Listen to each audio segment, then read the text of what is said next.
Sehr schön. So, wir sollten gleich live sein. 32 warten.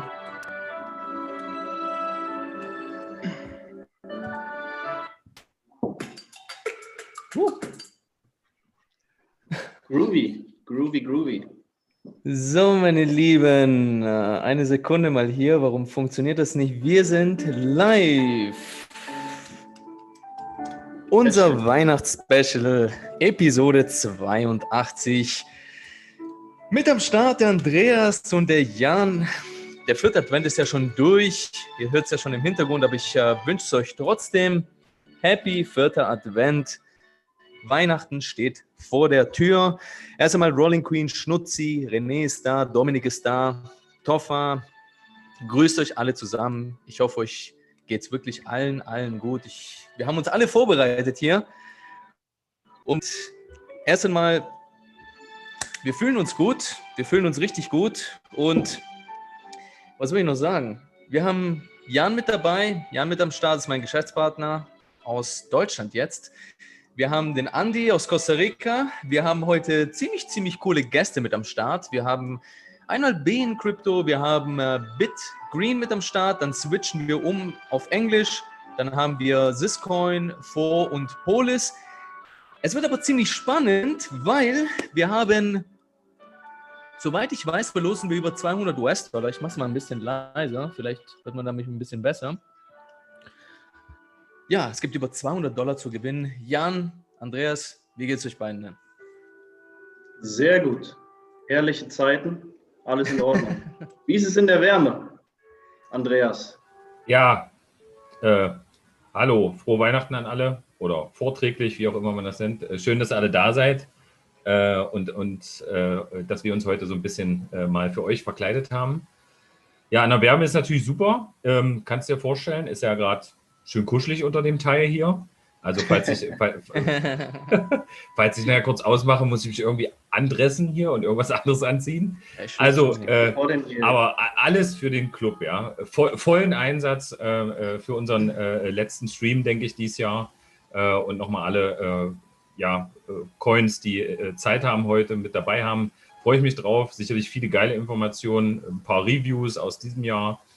Und natürlich auch ein kleines Dankeschön an unsere Community mit vielen kleinen Geburtstagsgeschenken, genau, Weihnachtsgeschenken. Ja, es ist immer ein bisschen schwierig, wenn man aus der Kälte kommt und dann Weihnachten erlebt mit 30 Grad. Da muss man sich erstmal dran gewöhnen. Das stimmt. Das ist ein bisschen anders, kann Emanuele bestimmt auch bestätigen. Ja, wir werden einen coolen Stream haben, heute auch live. Wir haben ein bisschen Struktur, aber ich denke, wir werden das heute ganz locker angehen. Fragen beantworten, wird bestimmt eine coole Sache. Und schön, dass du auch mit dabei bist, Jan. Das wird bestimmt ein lustiger Abend und ganz liebe Grüße nach Deutschland und danke an alle, die zuschauen. Richtig. Danke und auch Hallo von meiner Seite erstmal. Ja, ich würde sagen, wir haben heute ein paar Fragen vorbereitet, ein Quiz vorbereitet zu den einzelnen Projekten, die heute da sind. Da gibt es dann 3 Fragen, die wir stellen werden zu jedem Projekt. Der Schnellste gewinnt die Coins, also ladet die Wallets auf, macht euch bereit. Richtig. Wer zuerst kommt oder wer zuerst das antwortet, hab ich jetzt, zuerst. Ne? Nochmal, also ich muss meine Wallet aufmachen. Ja. Was für Coins? Was gibt es zu gewinnen? Was haben wir dabei? Es schaut wie folgt aus, dass ihr schon euch mal ein bisschen orientieren könnt. Also wir machen immer so einen Break, das heißt jede 10 bis 15 Minuten, je nachdem wie die Herrschaften oder die Frauen da so mitmachen und uns erzählen. Aber normalerweise machen wir so jede 10 bis 15 Minuten einen Break. Da gibt es 3 verschiedene Fragen. Also wir machen das erstmal auf Deutsch mit BitGreen. Das heißt, wir werden euch die Fragen stellen. Also ich oder der Jan oder Andreas, die werden euch die Fragen stellen. Und wer hier zuerst im Chat antwortet, bekommt die BitGreens direkt zugesendet. Das heißt, man bekommt für jede Antwort, für jede Antwort $10. Also jeder. Also wenn jetzt jemand als erstes antwortet, bekommt die 10 US-Dollar in BitGreen gut geschrieben. Ja? Also da müsst ihr ziemlich schnell sein. Dann machen wir weiter mit der, erstmal mit Bean Crypto, dann machen wir mit BitGreen weiter, weil ihr könnt ja beispielsweise jetzt bei Bean Crypto eine Premium-Mitgliedschaft gewinnen. Jan, du bist ja auch Da kannst du kurz was drüber erzählen. Und da haben wir Syscoin. Da gibt es für jede 3 Fragen jeweils $10 in Syscoin. Dann gibt es bei Phore 3 Fragen, jeweils $10 in Syscoin. Und wir haben 4 zufällige Gewinner. Warte, das ist ein bisschen zu laut hier. 4 zufällige Gewinner bekommen jeweils extra, also wenn du zum Beispiel nicht gewinnen solltest oder so, picken wir 4 Gewinner aus und die bekommen jeweils $10 in Divi. Und später, also wenn du bis zum Schluss halt eben dran bleibst, bekommst du nochmal 4-mal dann eben, wir losen dann natürlich aus, 4-mal $10 in Polis, ja. Also insgesamt sind es $200 plus halt die Premium-Mitgliedschaft, die du ergattern kannst heute. Kann ziemlich spannend werden. Jan, du kannst ja kurz deinen Senf dazugeben bezüglich Spähen-Krypto. Die Alex müsste jetzt auch jeden Augenblick kommen. Die Alex kommt. Lassen wir sie rein. Schon. Sehr schön, sehr schön. Lassen wir sie rein. Genau, bevor ich zu viel wegnehme. Hi Alex. Happy 4. Advent. Hallo. Der 4. Advent. Hey. Ja, schon. Guten Abend. Bin zu spät Guten dran. Abend. Ja, Alex, du bist das erste Mal hier auf unserem Channel. Du bist jetzt nicht die erste, nicht die letzte. Wir haben noch ein paar Gäste später.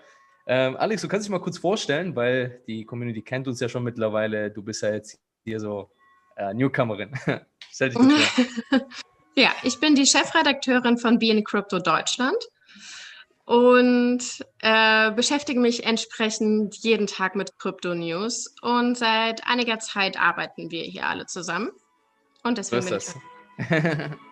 Ja, du bist ja die Chefredakteurin, das heißt, du schreibst sehr, sehr oft Artikel. Du hast dich jetzt damit ein bisschen befasst mit Masternodes und so weiter, mit Phore. Ihr habt ja ein paar Artikel rausgebracht. Und es ist halt schon etwas Neues, ne, was die Krypto-Community an sich so nicht gesehen hat. Ne? Also du hast ja jetzt auch schon, ja, jetzt seit wie lange beschäftigst du dich schon? Seit, glaube ich, einem Monat oder so? 1,5 Monaten vielleicht? Ich denke ja, 1,5 Monate. Wie war das so eigentlich, das Gefühl, als du das erste Mal von Masternodes gehört und gesehen hast? Das würde mich mal interessieren. Ja, von Masternodes habe ich schon, ich weiß nicht, schon vor langer Zeit eigentlich gehört, mich aber nicht intensiv damit beschäftigt, einfach weil es nicht mein Fachgebiet ist und weil ich keine Berührungspunkte damit hatte. Und entsprechend war ich dann sehr dankbar, dass ihr so nice Informationen aufbereitet habt. Ich glaube, ich habe auch deinen Masternode Kurs gemacht. Ja. Und konnte mir dadurch einen guten Überblick verschaffen, was ein Masternode ist, was es damit auf sich hat, was es für Vorteile für mich haben könnte, wenn ich Interesse habe, da zu investieren. Eine interessante Facette von Krypto auf jeden Fall. Super. Richtig.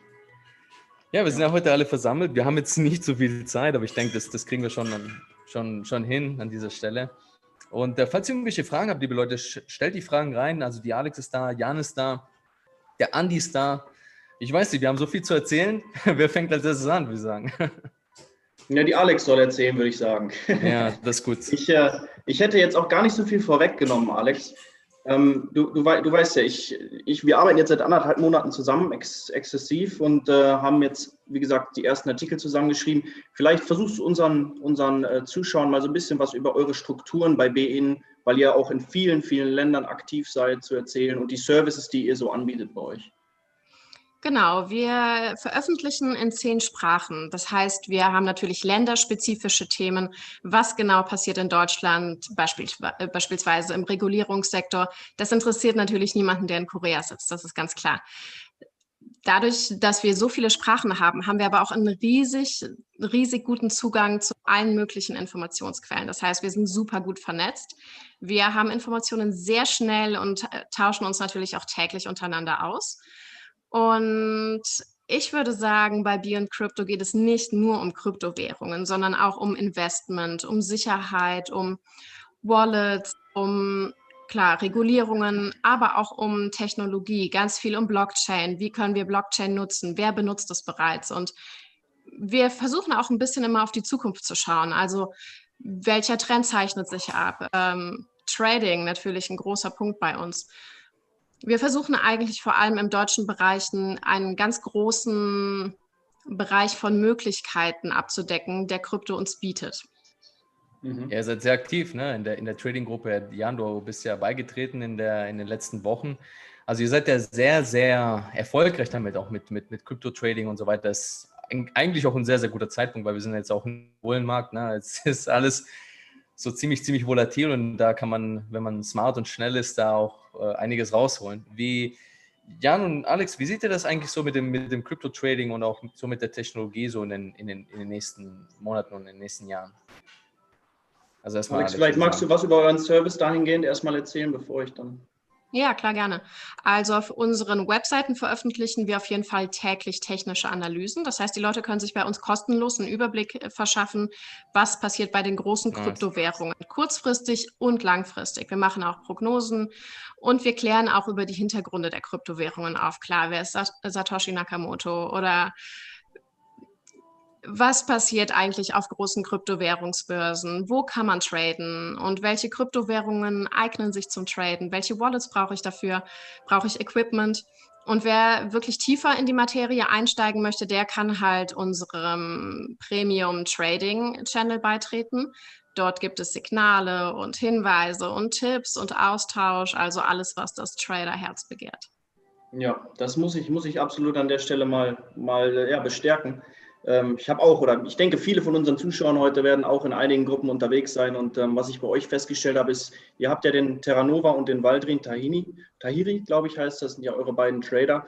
Und ich muss wirklich sagen, wie interaktiv es bei euch zugeht, ist einfach Wahnsinn. Also das habe ich noch nirgendwo anders gesehen, dass Mitglieder eben Fragen stellen zu technischen Analysen. Wie siehst du den Chart heute? Und keine Viertelstunde später, teilweise sind da schon die Charts aufgezeichnet mit Erläuterungen. Also es ist sehr, sehr aktiv bei euch, oder?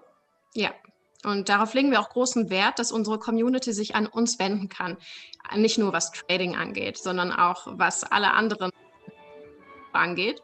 Wir hoffen natürlich, dass wir somit eine große Community schaffen können, die sich sicher ist, bei uns sicher zu sein, die uns vertraut und wo wir die Informationen, die wir natürlich gut recherchieren, auch gut abliefern können. Das heißt, es ist ein Geben und Nehmen. Wir freuen uns natürlich, wenn unsere Informationen und unsere Services gut ankommen. Gleichzeitig ist es natürlich der absolute Mehrwert für alle Beteiligten, wenn ein Austausch stattfindet. Weil die Trader in unseren Kanälen, die profitieren natürlich von den Fragen. Ja. Richtig. Absolut.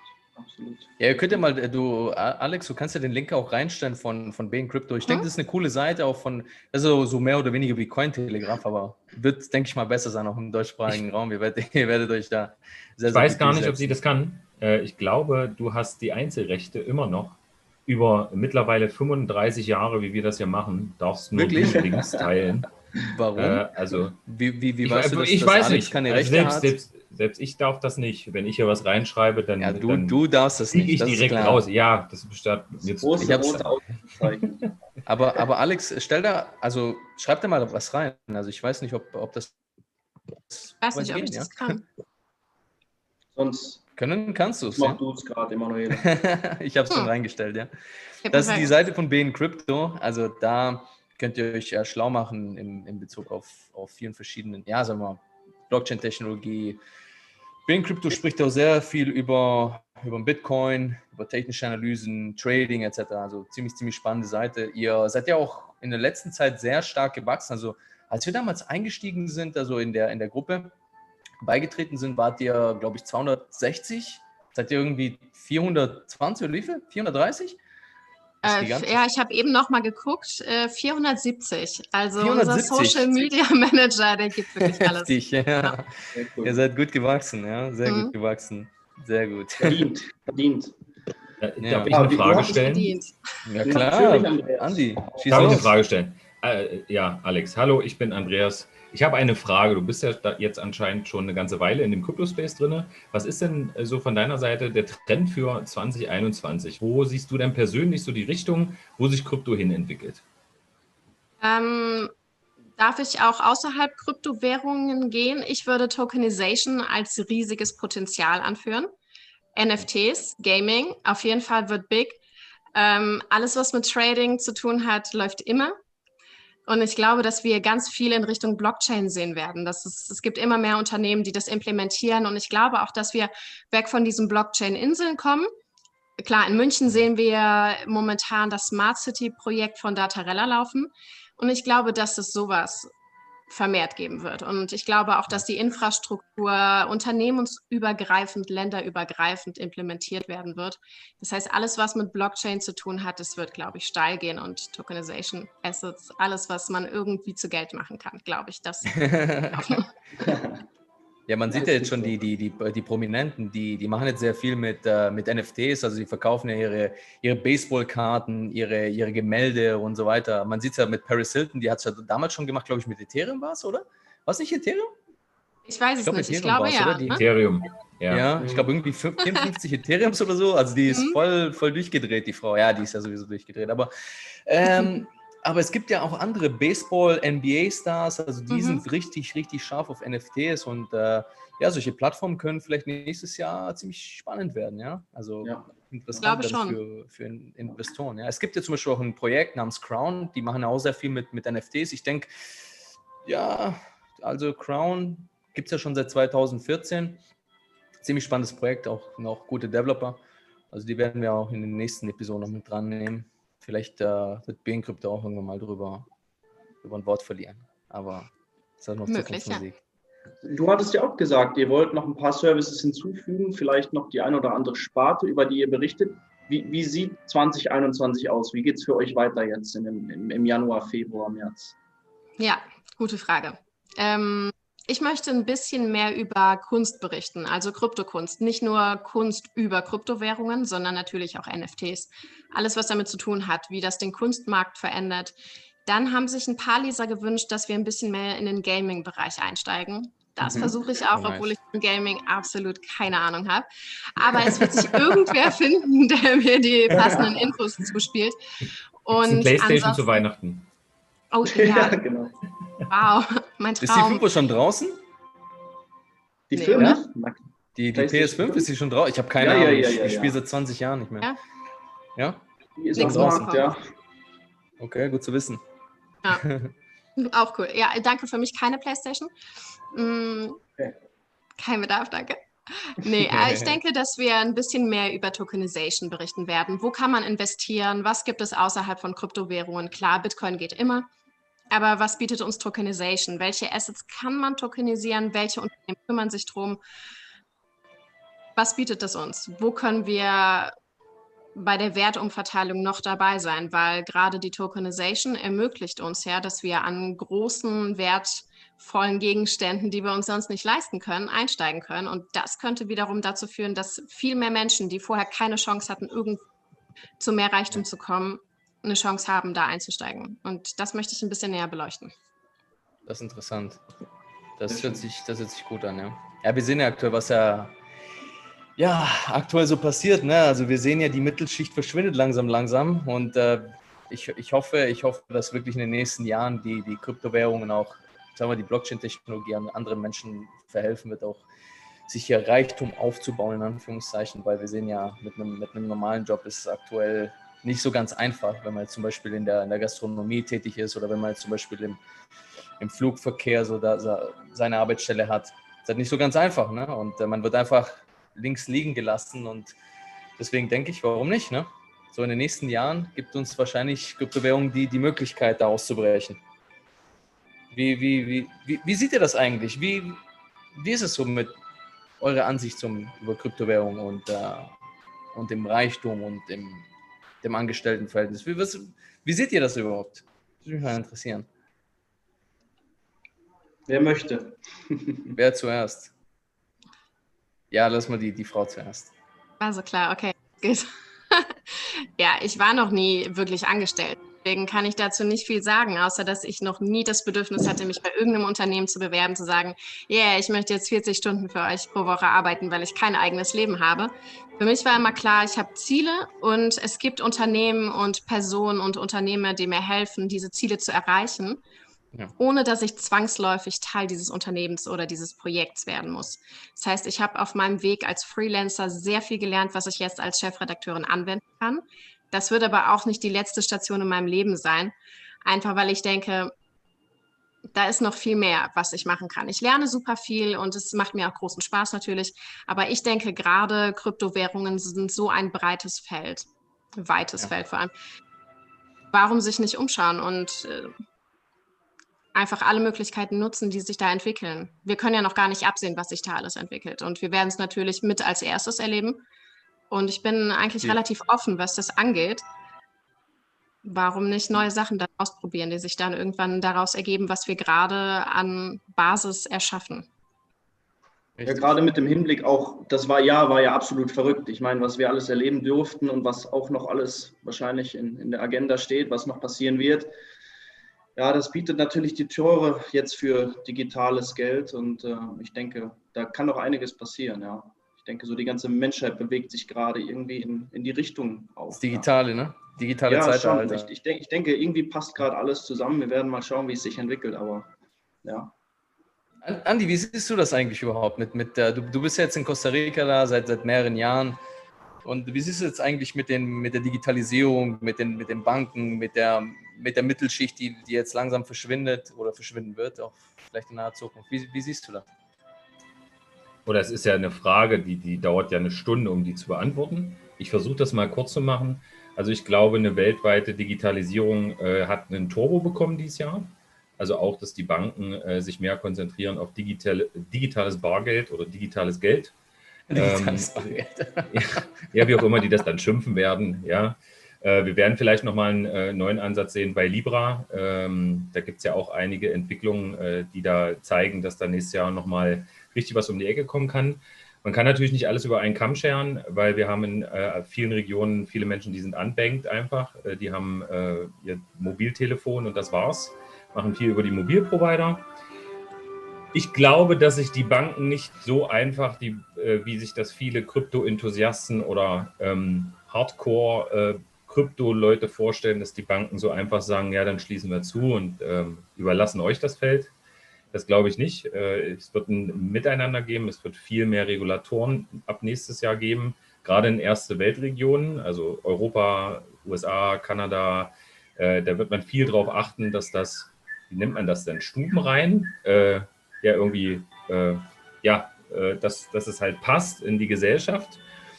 Und es wird auch viel Zentralisierung kommen, wie PayPal das macht, dass sie halt niemals Bitcoins auszahlen, sondern man kann halt Bitcoins kaufen, aber kriegt sie halt nie. Also 100% Custodial. Damit wird PayPal eine sehr große Shoppingmacht werden, wenn Händler Bitcoins akzeptieren über PayPal, weil die Händler kriegen ja nie die Bitcoins. Das wird wie eine Bank, eine Kapitalsammelstelle für Bitcoin.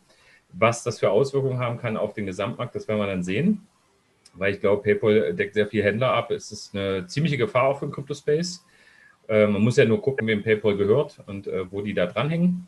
Muss sich jeder seinen eigenen Teil denken. Ich kann nur sagen, bezahlt bei BTC Pay, Serveranbietern, Non-Custodial, direkt bei den Händlern. Aber es gibt die normale breite Masse, die halt PayPal gern benutzt. Und ich glaube, PayPal war so der erste Ritterschlag für das Next Level. Und Banken, Finanzinstitutionen, Payment-Anbieter, Fintechs werden auch mehr dahin gucken, weil ein großer Player jetzt gesagt hat, ja zu Krypto. Das ist so meine Ausrichtung, aber ich glaube, dieser Traum, alles nur dem Bitcoin und alles andere wird verschwinden, das wird nicht passieren. Ja, absolut. Ja, interessant, was du noch Ich könnte noch mehr erzählen, aber wir wollen ja irgendwie, Nee, schöne Gedankengänge. Alex, zum Abschluss vielleicht auch. Wir haben ja jetzt eure Internetseite geteilt. Wo können unsere Zuschauer euch noch finden? Über welche sozialen Medien seid ihr erreichbar? Wir haben Twitter, Facebook, Instagram und natürlich Telegram. Telegram ist am besten, denke ich mal, ne? wenn man joinen will. Ne? Genau, und wenn man sich austauschen will, auf jeden Fall. Unsere Gruppe ist sehr aktiv. Ja, vor allem ist es nicht so eine Gruppe, die sich gegenseitig so angreift oder so, weil ich habe es ein bisschen so mitbekommen am Rande. Also eine sehr angenehme Gruppe. Also keiner greift den anderen an oder sonstiges. Ne? Jeder versucht, den anderen zu helfen oder zumindest nicht anzugreifen.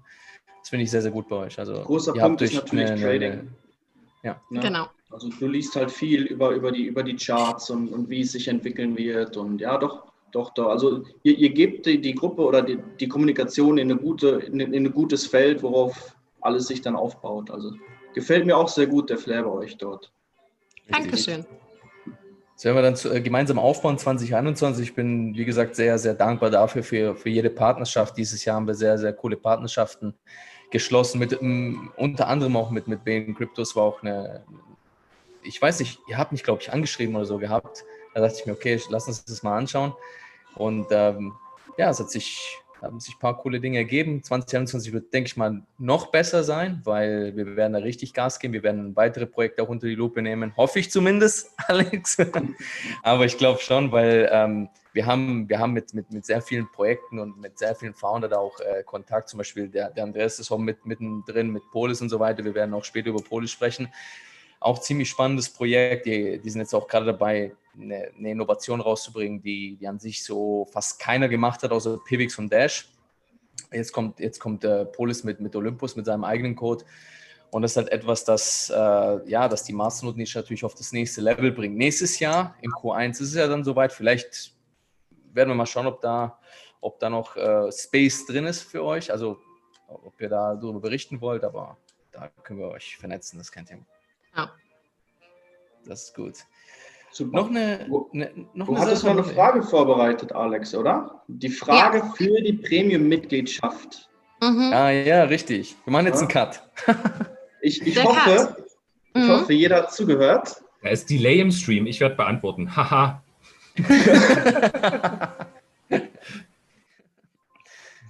Ja.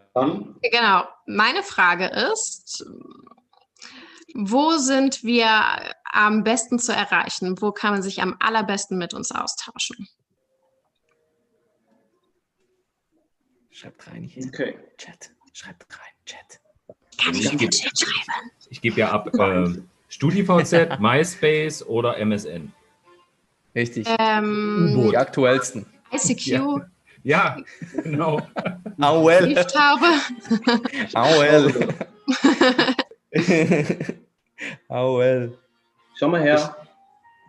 Wir haben die erste Antwort. Wir haben mehrere Antworten. Aber da war jemand besonders schnell. Aber der hat es mit 2M geschrieben. Toffer, ich glaube, du kriegst nur, anstatt 30 Tage, kriegst du 15 Tage. Oder nur den halben Tag oder so. Oder vielleicht eine Sperre für einen Monat, dass du da nicht rein darfst. Hey, das kann mal passieren, wenn du schnell tippst. Ja, genau. Im Eifer des Gefechts. Nein, akzeptieren wir. Klar. Akzeptieren wir. Der Marcel Hofer schreibt auch mit 2M. Leute, was ist mit euch los? Habt ihr zu viel Wein getrunken oder was ist los? Rumcola kam ja vorhin schon und solche Sachen. Also ich glaube, das wird ein spannender Abend. Noch sind die Rechtschreibfehler nicht ganz so schlimm.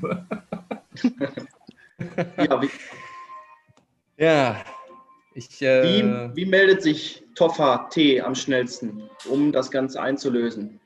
Um das Ganze einzulösen? Am besten bei Telegram. Ja. Und dann einfach einen der Admins anschreiben. Richtig. Und dann geht's weiter in die Premium. Ich stelle es mal rein, ja, diesen Link für BeI Krypto, da könnt ihr gleich joinen. Ich werde mal sehen, wo das ist. View Group Info. Dann stellen wir das rein hier. Schauen wir mal. Hier. Genau. Copy Message Link. Da haben wir es, ja. So, einmal. So. Also der Toffer darf sich melden, oder? Ist richtig? Ja. Toffer, herzlichen Glückwunsch. Du gewinnst eigentlich immer. Du hast letzte Woche schon gewonnen. Du hast die Divis gewonnen, ja? Ich hoffe, du hast die Divis erhalten. Ich glaube aber schon. Via Telegram, ja? Dann meldest dich bitte entweder bei Alexandra oder wer ist der Name nochmal? Beim Simba-Krypt. Genau, beim Simba. Direkt beim Simba. 1 Monat gratis, ja. Das ist schon unser erstes Geschenk gewesen. Ansonsten, ja, Alex, abschließende Worte, weil es kommt gleich der liebe Dennis rein. Da haben wir auch viel zu besprechen, was BitGreen angeht. Da tut sich auch einiges auch preislich. Ziemlich interessant. Jo, Alex, dann abschließende Worte.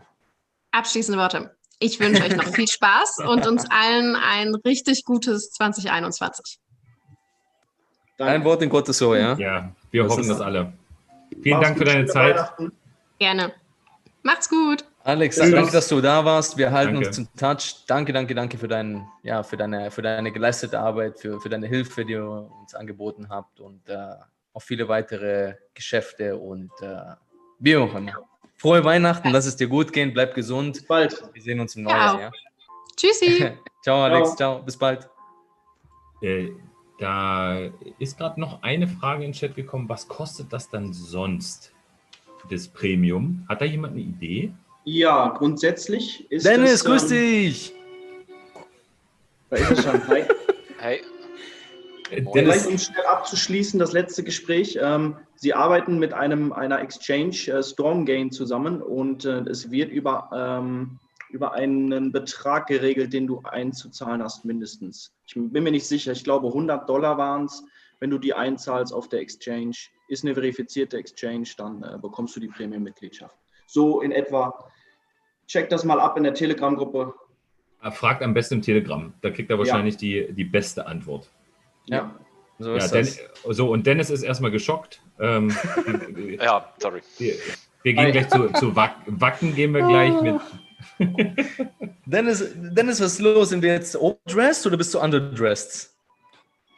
Ich bin normal dressed, wie es sich für mich zu Hause gehört. Ne? Ich darf nicht raus. Also. Jo. Dennis, geht's dir gut? Danke, dass du dir die Zeit nimmst erstmal. Wie geht's dir erstmal? Geht's dir gut? Mir geht's gut. Dir geht's gut, ja. Wir haben jetzt schon lange keinen Kontakt mehr gehabt. Ich habe dich letztes Mal angeschrieben, du hast mich ignoriert, glaube ich, wie immer. Oh, nee, das stimmt nicht. Wahrscheinlich habe ich es einfach nur übersehen. Übersehen. Taschentücher. Holt die Taschentücher raus. Ich bin ein vielbeschäftigter Mann. Ja, ja, ich weiß. Mal sagen. Und als vielbeschäftigter Mann übersieht man manche Dinge. Ja, nächstes Mal musst du dich an meinen Sekretär wenden. Okay, ja, da gib mir mal die Nummer rüber, ja? Kriegst du dann nerv ich deinen Sekretär wenigstens. So, Dennis, du hast 15 Minuten, weil wir haben jetzt auch gleich den nächsten in ein paar Minuten. Also, was tut sich eigentlich bei BitGreen? Ich meine, ihr Jungs, ihr arbeitet ja ziemlich stark im Hintergrund. Ich habe ja mit Jason Kontakt gehabt und der meint, hey, da tut sich noch einiges so im Background und ihr habt ja neue Partnerschaften geschlossen, soweit ich weiß, mit Haifa, mit vielen verschiedenen Non-Profit-Organizations. Ihr habt eine mobile App rausgebracht, die sieht ziemlich cool aus, aber noch hackelt es ein bisschen an der Wallet, ja? Aber du kannst ja kurz beschreiben, was sich so getan hat. Lass mal ein kurzes Review passieren. Also ja, wir haben erstmal haben wir unsere Mobile App endlich mal rausgebracht. Die funktioniert soweit ganz gut. Es sind noch einige Bugfixes jetzt gerade in der Pipeline, die jetzt bald nicht mehr dieses Jahr, aber in den nächsten 1-2 Monaten über Hotfixes halt mit eingespielt werden. Jeder Fix, den wir reinpacken, muss natürlich vom Google Play Store und vom Android Store, vom Android Store und vom Apple iStore, muss das reviewed werden. Die gucken dann und screenen alles nochmal nach und das dauert alles immer eine Weile und deswegen werden wir nicht zu viele kleinere Updates machen, weil im Prinzip ist das am Ende viel mehr Aufwand für die und für uns, als wenn wir ein größeres Update machen. Da wird sich auf jeden Fall demnächst was tun. Ja, wie du es schon sagtest, wir haben Partnerschaften geschlossen, einmal mit was haben wir in Haifa, wir haben was in Venezuela. Venezuela habt ihr auch geschlossen, oder? Was ist da? Das habe ich jetzt nicht mitbekommen. So ganz 100%ig kann ich das ehrlich gesagt gar nicht erklären. Aber da geht es im Prinzip darum, dass das ist ein Pilotprojekt in Venezuela und ist auch ausschließlich dort, wo du über Impact-Sachen deinen Müll recyceln und all so ein Kram dann ein paar Budget verdienen kannst und jeder von denen braucht dann halt die Budget-App und alles wird dann über diesen Pilot, wird alles in der App funktionieren. So ist es zumindest. Nice. Das hört sich gut an. Was ist jetzt passiert? Was ist jetzt passiert? Irgendwer hat die Musik hochgedreht. Ja, aber so richtig. Wirklich? Hört sich so? Emanuele bekommt nicht genug hier, richtig, jetzt gibt er voll. Ich glaube auch. So. Jetzt sind einige vom Stuhl gekippt. Ich glaube auch. Und dann mal zu dem wirklich spannenderen Stuff. Und zwar werden wir unsere Chain demnächst migrieren. Also es wird nochmal einen Swap geben, auf jeden Fall. Und ich zwar weiß es. werden wir Richtung Polkadot gehen. Das heißt, unsere Chain wird migriert. Wir werden kein Token sein, also kein ERC20-Token oder sowas ähnliches in der Art, sondern wir werden unsere eigene Chain bleiben, die auf Substrate basiert. Und diese eigene Chain wird keine Masternodes mehr im traditionellen Sinne haben, weil die Masternodes auf unserer Chain sowieso keinen Sinn machen. Wir werden weggehen von dem Standard Bitcoin-Code, der eben halt kein richtiges Framework ist. Es ist halt ein Projekt. Das Projekt wird halt adaptiert, aber so richtig was Halbes und Ganzes ist es nicht. Wir haben immer mal wieder Probleme mit unserer Chain gehabt. Wir gehen jetzt auf eine Chain, wo wir eine sehr große Entwickler-Community haben und wo wir halt als Chain, worauf wir aufbauen, ein richtiges Framework haben, was für uns deutlich besser ist, weil unsere Chain oder unser Projekt ist kein Technologieprojekt an sich. Also wir sind nicht darauf spezialisiert, bestimmte neue Technologien zu entwickeln und so etwas, sondern wir sind ein funktionelles Projekt und dafür macht es für uns überhaupt gar keinen Sinn, eigentlich am Ende eine Masternode zu bleiben, die keinen wirklichen traditionellen Sinn auf unserer Chain hat, wie sie zum Beispiel bei Dash hat. Und das wird wahrscheinlich so ablaufen, dass wir dann am Ende wir bleiben ein eigenes Netzwerk und dieses Netzwerk wird auf kommuniziert mit einer Relay-Chain und diese Relay-Chain ist sozusagen sowas wie Ethereum, ist es in dem Fall halt Polkadot und dort können alle Chains, die sich an dieses Netzwerk anschließen, können untereinander so ein bisschen kommunizieren. Warum wir uns für Polkadot entschieden haben, ist am Ende, weil wir wollen nicht, dass unsere User Ethereum kaufen müssen oder Ethereum brauchen oder dasselbe hätte man bei Qdom. Alles, was halt diese ganzen traditionellen Smart Contract Chains angeht, man braucht immer einen Gas-Token und das Gas-Token ist normalerweise dann entweder Ethereum oder Qdom oder was auch immer es am Ende des Tages ist. So, auf unserer Chain wird das nicht der Fall sein, sondern das Gas-Token ist BitG. Das heißt, deine Transaktionsfees wirst du zahlen mit BitG. Du musst nicht mit anderen Chains kommunizieren, wenn du nicht willst. Aber dadurch, dass wir eben halt eine von diesen Parachains sind, öffnet uns das sozusagen den Markt zu allem, was es im DeFi im Prinzip gibt. So, es wird sowas Ähnliches wie Uniswap geben auf Polkadot.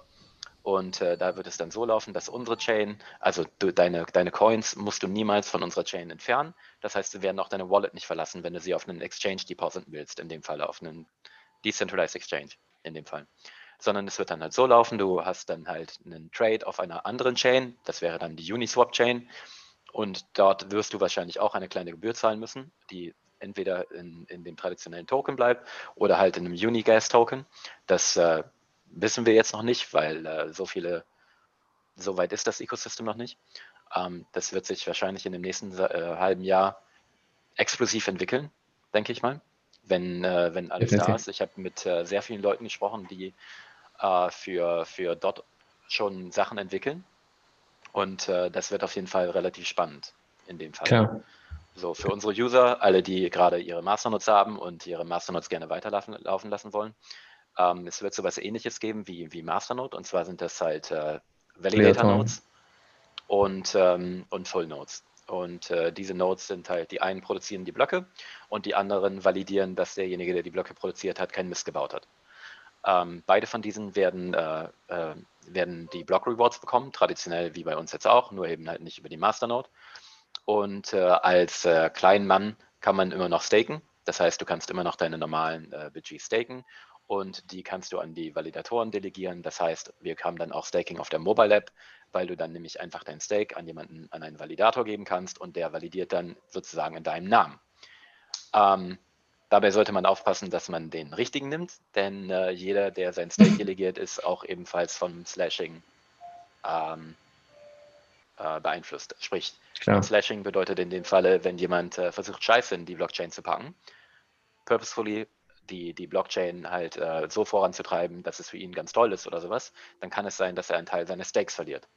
Und das gilt dann auch prozentual natürlich für diejenigen, die dahin delegiert haben. Das heißt, passt auf, an wen ihr validiert, an wen ihr eure Stakes delegiert. Ja. Und am Ende haben wir damit halt ein Framework, mit dem wir viel mehr machen können, als einfach nur eine transaktionale Chain zu sein, weil wir über die nächsten halbes bis ein Jahr noch viele Sachen da rein entwickeln können, die Smart Contract ähnliche Funktionen haben, aber nicht direkt ein Smart Contract sind, sodass die Transaktionsfees wesentlich günstiger sind, sie bleiben in Budget und es ist alles komplett in den Konsensus und nicht irgendwas, was oben drauf gesetzt ist, wie es eben halt bei Ethereum sozusagen der Fall ist. Davon ab, Plan dafür ist, dass wir in ungefähr Ende Februar einen Testnet dafür haben.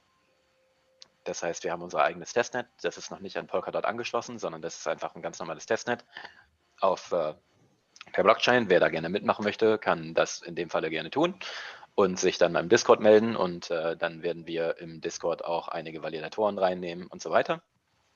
Und so ist der erste Plan. Und dann hoffen wir mal, dass wir Ende März, Anfang April oder sowas hoffentlich auf Polkadot als eine Sidechain existieren, als eine Parachain existieren. Wobei wir Detail wissen, wir werden nicht auf Polkadot direkt sein, sondern auf Kusama, was ungefähr dasselbe ist. Es ist nur erschwinglicher für kleinere Projekte, wie wir es halt sind.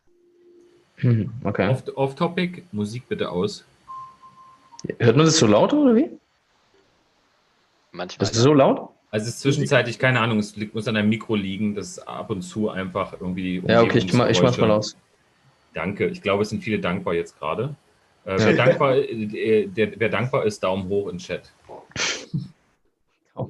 Jetzt kommen 60 neue Likes. Der Musikgeschmack, der war immer schon komisch. Ja, jetzt ist es aber wirklich so. Es ist eine Weihnachtsmusik. Ich habe das einfach nur random zufälligerweise rausgepickt. Also nichts was... Darf ich eine Frage an den Dennis stellen? Ja, logisch. Bitte. Wenn ihr auf Polkadot migriert oder swappt, wie auch immer man es nennt, wie wird sich denn BitGreen in Zukunft finanzieren? Ist da ein Governance-Teil mit drin in dem neuen Block-Reward? Welche Richtung geht ihr da? Das bleibt im Prinzip so, wie es ist. Und zwar gibt es also Substrate, das Framework, was wir benutzen werden, wird ein Governance-Feature haben und das Governance-Feature basiert aber nicht auf Validatoren oder nicht direkt auf Validatoren, sondern das basiert direkt auf deinem Stake. Das heißt, du signst eine Message im Prinzip und damit hast du dann halt gewotet. Und wir planen auch nicht die Block-Rewards, zumindest vorher nicht, planen wir erstmal nicht diese Block-Rewards anzupassen in irgendeiner Weise, sondern der Release-Schedule wird ähnlich bleiben. Es wird natürlich nicht ganz genau dasselbe sein, aber der Release-Schedule wird ungefähr gleich bleiben. Wir werden ein bisschen die Rewards redistributen, wer halt was bekommt, weil, wie gesagt, wir haben keine Masternodes mehr, wir haben immer noch den Staker, so dass es halt halbwegs fair bleibt. Darüber unterhalten wir uns noch, aber das ist noch nicht ganz fest. Ja, ich denke, jetzt schon 20:44 Uhr, wir haben nicht mal die Fragen durch. Ja, das mussten wir ein bisschen besser planen, denke ich mal, aber es spielt an sich keine Rolle.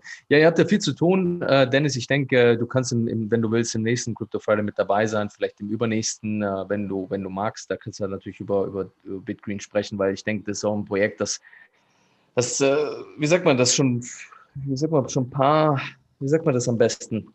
Ihr habt ja sehr viel zu tun, ne? Ihr wollt ja jetzt ein paar Updates rausbringen. Das ist jetzt nicht so, dass du das in 10 Minuten erklärt bekommen kriegst. Es ist kompliziert, ja. Ein bisschen kompliziert, ja. Deswegen, wenn ihr den Dennis mit dabei haben wollt, schreibt es einfach rein in den Chat und dann laden wir ihn nächste oder übernächste Woche mal ein, ja. So, Dennis, deine abschließenden Worte, weil wir haben jetzt noch 3 Fragen. Wir werden jetzt BitGreens rausgeben, also jeweils 10 US-Dollar pro beantwortete Frage in BitGreen. Aber das haben wir schon alles geklärt, ja. Meine abschließenden Worte, frohe Weihnachten. Frohe Weihnachten. Frohe Weihnachten. Sehr gut, dass du da warst. Völlig emotional. Wahnsinn, das habe ich lange nicht gesehen. Haben wir das aufgenommen? Was? Haben wir das aufgenommen, sage ich. Das könnte ich mir gut vorstellen als Klingelton, so, wenn jemand anruft. Schöne Weihnachten. Ich würde es wundern, ob der Dennis überhaupt feiert. Ich glaube, du feierst gar nicht, Dennis. Doch, tue ich, aber auch nur, damit ich geile Sachen kochen kann. Okay, nice. Okay. Ja, war sehr interessant, vielen Dank. Dann stellen wir 3 Fragen. Ja, ich stelle jetzt die 3 Fragen rein, also beziehungsweise ich stelle jetzt die Fragen.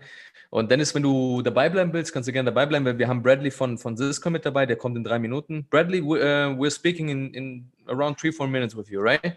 We're finishing the questions. So, wir haben die Fragen, also das ist jetzt die erste Frage, ja, der erste oder die erste Person, die jetzt hier richtig beantwortet, bekommt dann $10 in BitGreen, okay? Also, macht die Lausche auf. Erste Frage, BitGreen unterstützt mittels einer Software zur Ermittlung des Coronaviruses sowie andere weltweit führende Krankheiten. Wie heißt die Initiative? So, jetzt warten wir mal auf die Antwort. Wie heißt die Initiative? Es ist nicht ganz so einfach, aber ich denke, so ein paar Anhänger hier. Mal sehen, wer zuerst beantwortet. Ich muss mir das noch aufschreiben, weil... Also die Initiative, die sich mit der Bekämpfung, da ist schon der erste. Manuel, sehr schön. Manuel Geiselhardt hat beantwortet, das ist richtig. Folding at Home, $10. Ich schreibe es auf, Gewinner Manuel Geiselhardt. Ja? Schreib bitte deine Bitcoin-Adresse rein, damit wir dir die $10 in Bitcoin zusenden können. Ja? Manuel Geiselhardt. Herzlichen Glückwunsch. Lass uns weitermachen. Die zweite Frage ist, auf welcher Finanz-Krypto-Applikation ist BitGreen gelistet? Nenne mindestens eine. So, jetzt wollen wir mal sehen, wer jetzt hier richtig beantwortet. Ja, Christopher, du warst ein bisschen später dran, ja? So. Es liegt wahrscheinlich daran, dass wir ein bisschen Stream-Verzögerung haben, dass wir hier so lange warten müssen. Erste Antwort ist Polkadot. Das sind 15 Sekunden später. Ja. Das ist die zweite Frage gewesen. Ja. Auf welcher Finanz-Krypto-Applikation ist BitGreen gelistet? Nenne mindestens eine. Finanzapplikation, ja, App. Das ist keine Homepage, App. Eine Applikation muss es sein. Dominik Dieme, Krex24. Nee, Richie hat richtig beantwortet. Das ist Polis, ja. Herzlichen Glückwunsch, Richie. Du hast die $10 in BitGreen gewonnen. Richie, stell bitte deine BitGreen-Adresse rein, damit wir die BitGreens gleich zusenden können. Dritte Frage und letzte Frage. Auf welchen Hauptaspekt fokussiert sich BitGreen? Also beziehungsweise in welcher Nische sind sie aktiv? Schauen wir mal sehen, wer hier beantwortet. Wer hier richtig beantwortet. Mal sehen. Ja, Richie hat gewonnen. Da kommen jetzt ein paar Antworten. Ich glaube, da gibt es jetzt einige. Müssen wir dann jetzt die beste wählen? Ja, Dennis, das machst du. Frohe Weihnachten. Ach, verdammt. Genau. Letzte. Auf geht's, Leute. Also, auf welchen Hauptaspekt fokussiert sich BitGreen? In welcher Nische sind sie aktiv? So, werden wir mal sehen, wer jetzt an. Umwelt. Payback-Grün. Fast. Öko ist auch schön. Grünes Verhalten. Krypto Dragon, herzlichen Glückwunsch. Das finde ich auch ganz gut. Das ist richtig. $10 in Divi. Wie heißt du nochmal? Krypto Dragon. Krypto Dragon. Herzlichen Glückwunsch. Du hast die $10 in BitGreen gewonnen. Also Gewinner 1 haben wir Manuel Geiselhardt, zweiter Gewinner Richie Chu, dritter Gewinner Krypto Dragon. Herzlichen Glückwunsch, frohe Weihnachten. Ihr kriegt dann die BitGreens zugesendet. Aber jetzt ist Bradley dran. Jetzt müssen wir umswitchen, weil wir haben Syscoin am Start. Dennis, vielen lieben Dank. Lass es dir gut gehen. Bleib gesund. Lass dich da nicht erwischen da draußen, weil ich glaube, ihr dürft ja bis 21 Uhr draußen bleiben. Deswegen. Nein, ich darf länger draußen bleiben. Ich habe keinen. Nice. Okay. Wir hören uns. Bye. Wir hören uns, genau. Mach's gut. Bis nächstes Jahr. Ich glaube, Manuel ist tot, hä? Ja. Tot vielleicht nicht, ist ein bisschen übertrieben, aber. Aber sein Stream ist tot. Jetzt ist er wieder da. Jetzt ist er wieder da. Alles klar. Bye. Dennis, lass dir gut gehen. Ja? Ciao. Danke. Ciao. So, meine Lieben, wir switchen um. Wir haben jetzt Syscoin am Start. Wir haben, später haben wir Formstart und Polis. Also wir switchen jetzt um auf Englisch, weil es geht nicht anders. Sorry, Leute, aber es ist halt so. Aber ihr habt jetzt gleich die Möglichkeit, $30 in Syscoin zu gewinnen. Wir switchen. Bradley, How's it going, man? Thanks for being here. I am really happy. It's going fantastic. Yeah. So I'm glad to be here, and happy holidays, jolly Saturnalia, Merry Christmas wherever you are. I hope everybody's having the time of their lives within reason. Yeah, nice. Your background is nice, man. I don't know. Looks awesome on your side. Isn't the screen technology amazing? Yeah. I'm just kidding. It's So I'm in a remote area in Tennessee, an undisclosed location, just like I like it. Nice, and man. it's this is just how I live and love Syscoin. Awesome. I mean, Bradley, a short question from my side is like you've dreamed about it a few years ago to travel and working from from your car or from I don't know, from your mobile. I don't know what this was your vision basically. Yeah, absolutely. Yeah, so several years ago, I'm married. My wife and I have been together for close to 20 years, and we started discussing traveling full time. And it took a couple of years for the idea to sink into her mind, and then eventually she came to me and she said, "Hey, I like this whole idea, so let's do it." So we spent about a year planning to sell the house, and we have two young ones too. So my son is 15 years old and my daughter is 10, and they travel with us. And we got a RV, and all right. Okay. yeah, so we go about where we like to be. So you basically have no home, right? So it's just you're having a truck. Legally, I'm homeless. Legally. Nice, man. I respect that. The reality is, man, really. I wouldn't want it any other way. After a year of doing this, I wouldn't do anything else. It's awesome. That's awesome. But it was a tough year for you right now with Corona and all that stuff. You had to plan really good, right? Yeah. So we became mobile, I guess, a little over a year ago. It's probably about a year and a half ago. So the coronavirus stuff, we had already been mobile by the time that came around. And, as for us personally, it hasn't really impacted us severely because, I already work remote for Syscoin. Yeah. And I also, am out in the middle of nowhere much of the time. So, I can understand though. I mean, I've got family that are impacted by it and other people, but as for us, we're okay. Awesome. Okay. So clear head for your project. That's important. Yeah, man, we're here. We're together because we want to speak about Syscoin, right? Just to make a short recap what happened in the last 12 months, because I mean, it was a little bit tough at the beginning in March. I mean, we saw everyone or everything falling, right?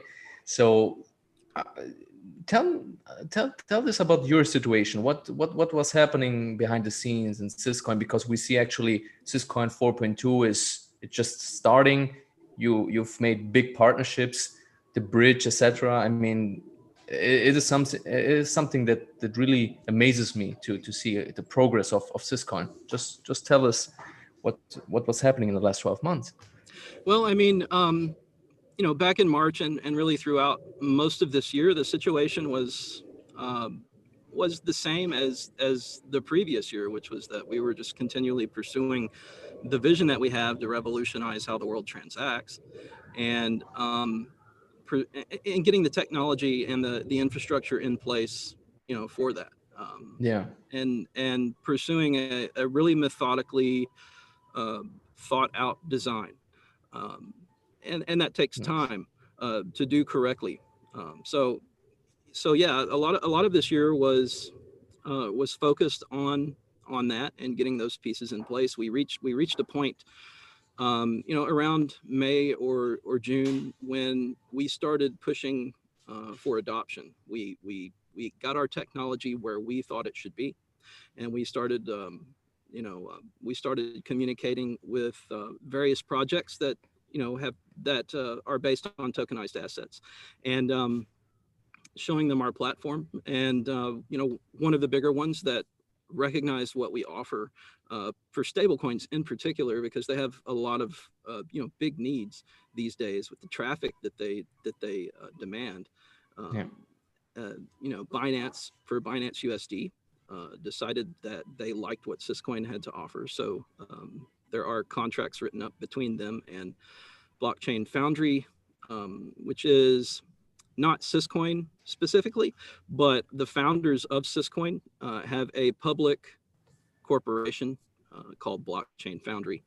And Binance wrote up an agreement with them to utilize BUSD on the Syscoin platform. So the things that we're pursuing now is technologically are kind of geared toward finalizing some big needs that enterprises have, like Binance, for their tokenized assets, specifically surrounding like non-custodial compliance, which is a big deal. And some other things as well. But yeah, Trust Token came on as well, not very long ago. I think we made that announcement on the 2nd of December, if I recall. Yeah, that's correct. And it's very similar. The reason they entered into sort of an agreement with us was because they saw similar things as what Binance saw. They really liked the fact that our interoperability is not federated or otherwise centralized, that it's a trustless and permissionless system. Yeah, Bradley, I'm just asking myself all the time. I mean, the bridge is awesome. I mean, I saw your video. You showed what the bridge is capable of, right?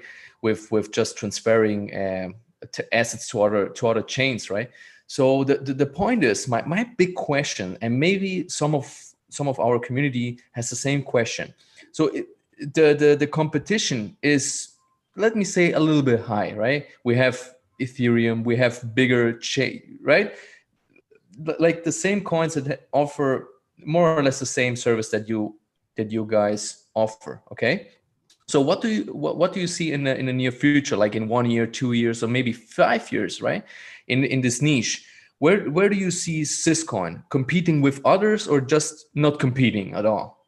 Oh yeah, no, we'll be very competitive, and we are today. What really makes an interoperability platform or mechanism valuable isn't just the interoperability itself and how that works, which for us still stands apart. For us, we're trustless and permissionless. There's plenty of federated interoperability models out there, and and other systems, atomic swaps and other things that people can use, but we still have a very distinct offering.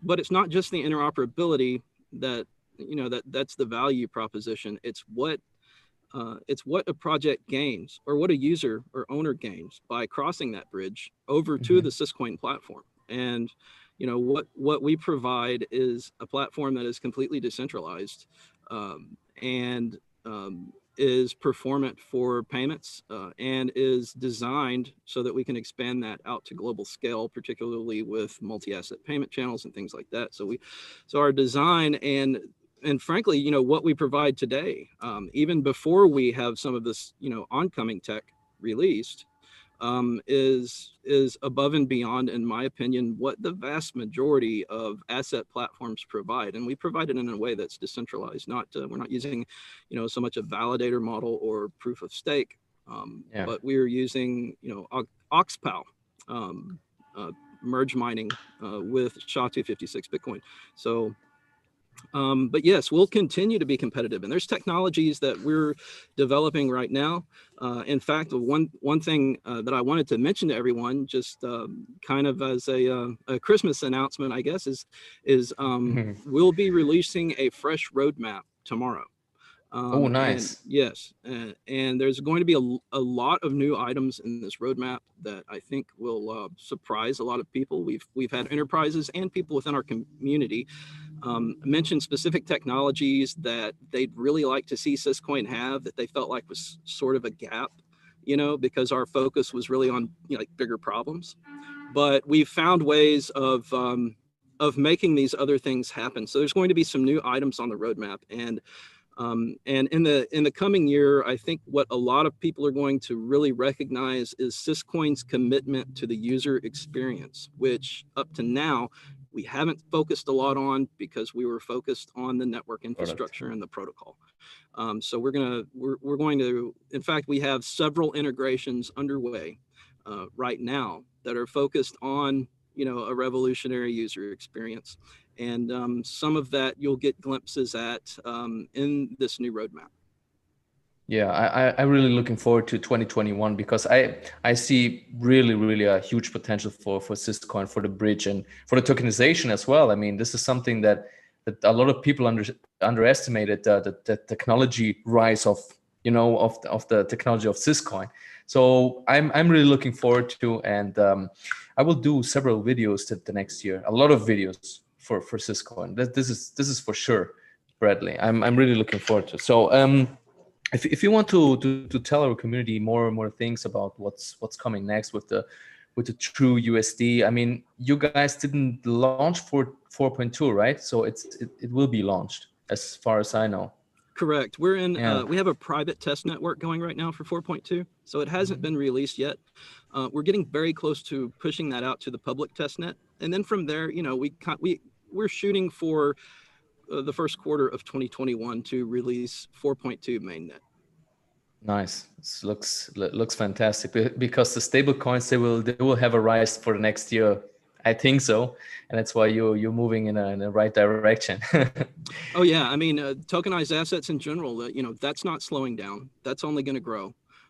Stable coins and other things, whether they're fiat backed or commodity backed or what have you, that's going to continue to grow. It's a new technology, and I think no matter what the future holds exactly, whatever path humanity or we as individuals choose, Syscoin's design is generalized and well thought out to where it really will apply.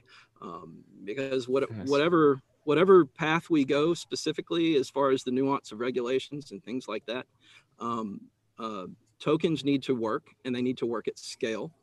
And people need to be able to have compliance rule sets that are network enforced if they so choose to. Yeah.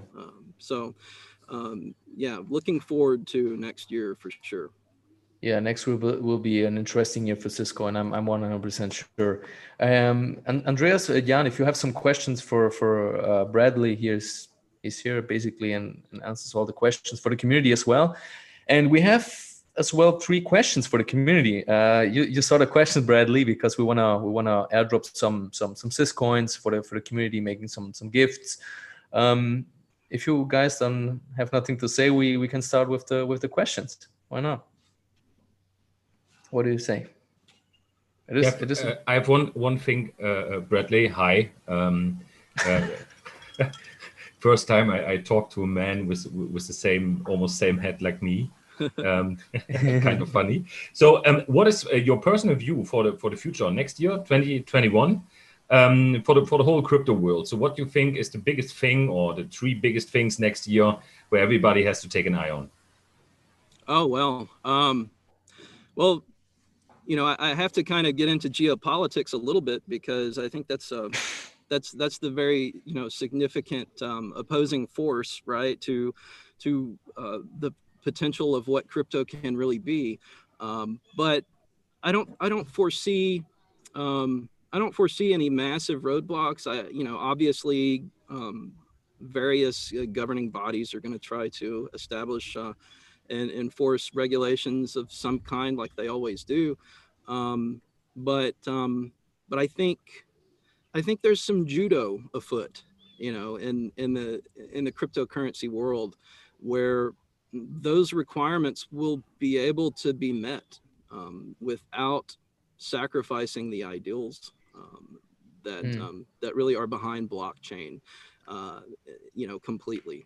So I think the future is bright, and what I see are the roots of blockchain and decentralized ledger tech, growing deeper, and the trunk growing higher, and this thing continuing on until, in my view, we have a future where there are many parallel economies, and eventually, hopefully, this coerced participation that the world has been subject to for so long. You know, we've been coerced into participating in, you know, in whatever system we're born into. You know, we'll hopefully move into a world, you know, in this next year, we'll move a little closer to this world where, you know, the coerced aspect will not be so extreme, and we'll have more freedom to choose what systems we want to use for whatever purpose. This makes sense. I mean, this is the optimal. I hope it comes true.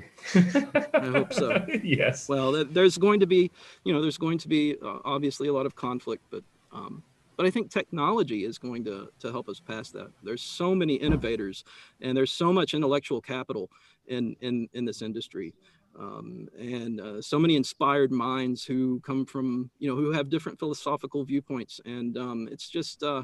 You know, it's just a hotbed of innovation. It's where the coolest innovation is happening. So I'm very optimistic. Yeah. Thanks. The time is right to pull the trigger. I mean, it's really amazing what's happening now in the blockchain industry, right? In the Masternode niches. The Masternode niche is evolving. All the other coins are evolving. I mean, this is I mean, I'm amazed. Because I'm reading books, I'm reading articles, I'm reading what's happening with Syscoin, right? I'm amazed because if you're hungry and you wanna learn about something, I mean, this is the right niche. This is absolutely the right niche. So I'm looking forward for the next year, Bradley. And I personally want to invite you the next time when you're free and when you want to chat with us. Absolutely. So no problem. Yeah, I really appreciate that you come over here and speak about Syscoin. Let's go to the questions, I guess. Yeah. Yes. Let's make a cut. Bradley, let's start with the questions, because we have 3 questions prepared for the community.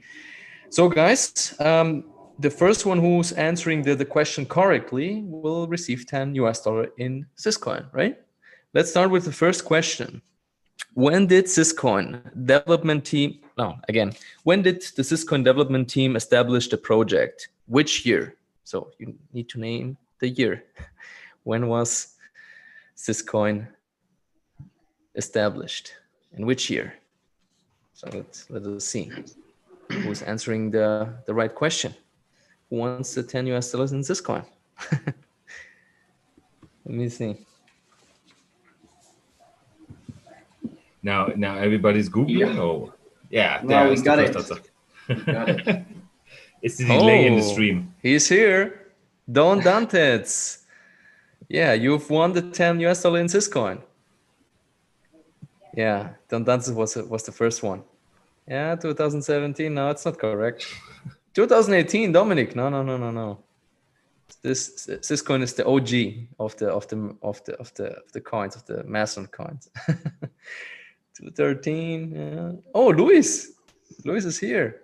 No, Luis, it's 214. So Don Dantes, you won the $10. Let's move on with the next question. Let me see. Don Dantes, the first $10. Let's go. Let's move forward to the second question. Name 2 different exchanges where Syscoin is able to be traded.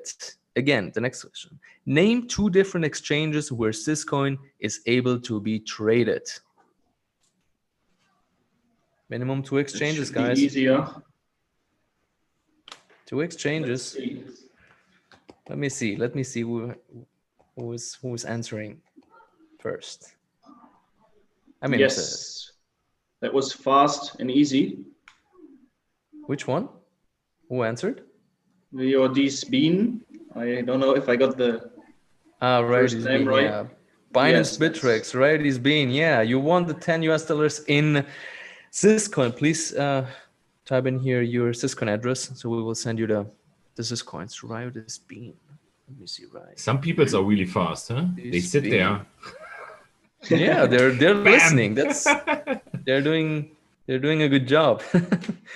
Let's move forward to the third and last question. Name minimum 1 type of token that is supported from the Syscoin bridge. Okay. Again, name minimum 1 type of token that is supported from the Syscoin bridge. Let me see who's Who's answering first? Let me see. That might be a little more challenging than the others. Yeah. Yeah, sure. But it should be like this, Bradley. I mean, people need to... It's there. Ethereum. We got it. Ethereum. That's right, Mark. Yeah, Mark Meyerhoff, you won the $10 in this coin. Happy earnings, Mark. Some smart people. Yeah, really. They're fast. ERC20 also, right? Yeah, ERC20 tokens, and in the next update we have TUSD stablecoins, then Binance token. Binance token will be on Q2 2021, right, Bradley? What was that? Come back? The Binance token will be supported in Q2 2021, right? Yeah. If it's an ERC20, it's supported right now. Oh, okay. Yeah, you're right. Yeah. Okay. That's correct. So we have the 3 winners. We have Don Dantes. We have Riotich. What's called? What's called this guy? Riotich Bean. Yeah, right. Riotich Bean. And winner number 3 is Mark Meyerhoff. Yeah. Happy earnings, guys. You've won the $10 in Syscoin. Well, Bradley, I mean, we're moving. I mean, we have some nice Xmas time now, and the New Year is coming. What are you expecting? I mean, in the next months, in the next years for Syscoin? I mean, this is kind of a project which will grow over time. What's your point of view? How do you see that? Well, as we put the capabilities of the platform into the hands of users, you know, and give them a good user experience, maybe, you know, a lot of people who have been dissatisfied with the experience that they have had with some other blockchains, maybe that are easier to turn people onto, such as Bitcoin or other things, they'll experience, say, the capabilities of ZDAG, and the ability to bridge their existing value across and utilize ZDAG from a handheld device or what have you, and recognize the value that our platform really provides. And I think we're going to see more enterprises come on board as well, especially as they, you know, sort of come to terms with what we're offering as far as network enforced rule sets and notary on chain. Which is very significant for them. So more adoption and more focus on the user experience going forward. So yeah, there's plenty to look forward to. It will grow 100%. I mean, I'm really looking forward to see Syscoin growing and pushing the envelope, pushing the trigger. So Bradley, that's it for now. I really appreciate your time. Every time you're providing huge value. Thanks a lot for that. I'm wishing you nice days. Happy New Year. Happy Xmas, man. It was on one side it was a fear, but on the other side it was a good crazy year. Let me say like that. Yeah. It was good. Yeah. And guys, Jan, Andreas, if you have some questions to Bradley, let's go. All is clear, Bradley. Thanks so much for coming. Have a great time wherever you will be the next 2 weeks. My pleasure. Yeah, it's always great speaking with you guys, and I look forward to it again. Just ping me and let me know when you want me to come back on, and hopefully I'll have time, and you know, we can small talk or what have you. So take care. Yeah, awesome. Sure. Thanks a lot, man. Take care and stay blessed. Yeah, and stay safe. And stay safe, right? Right on. See you. Bye-bye. Thanks a lot, man. See you.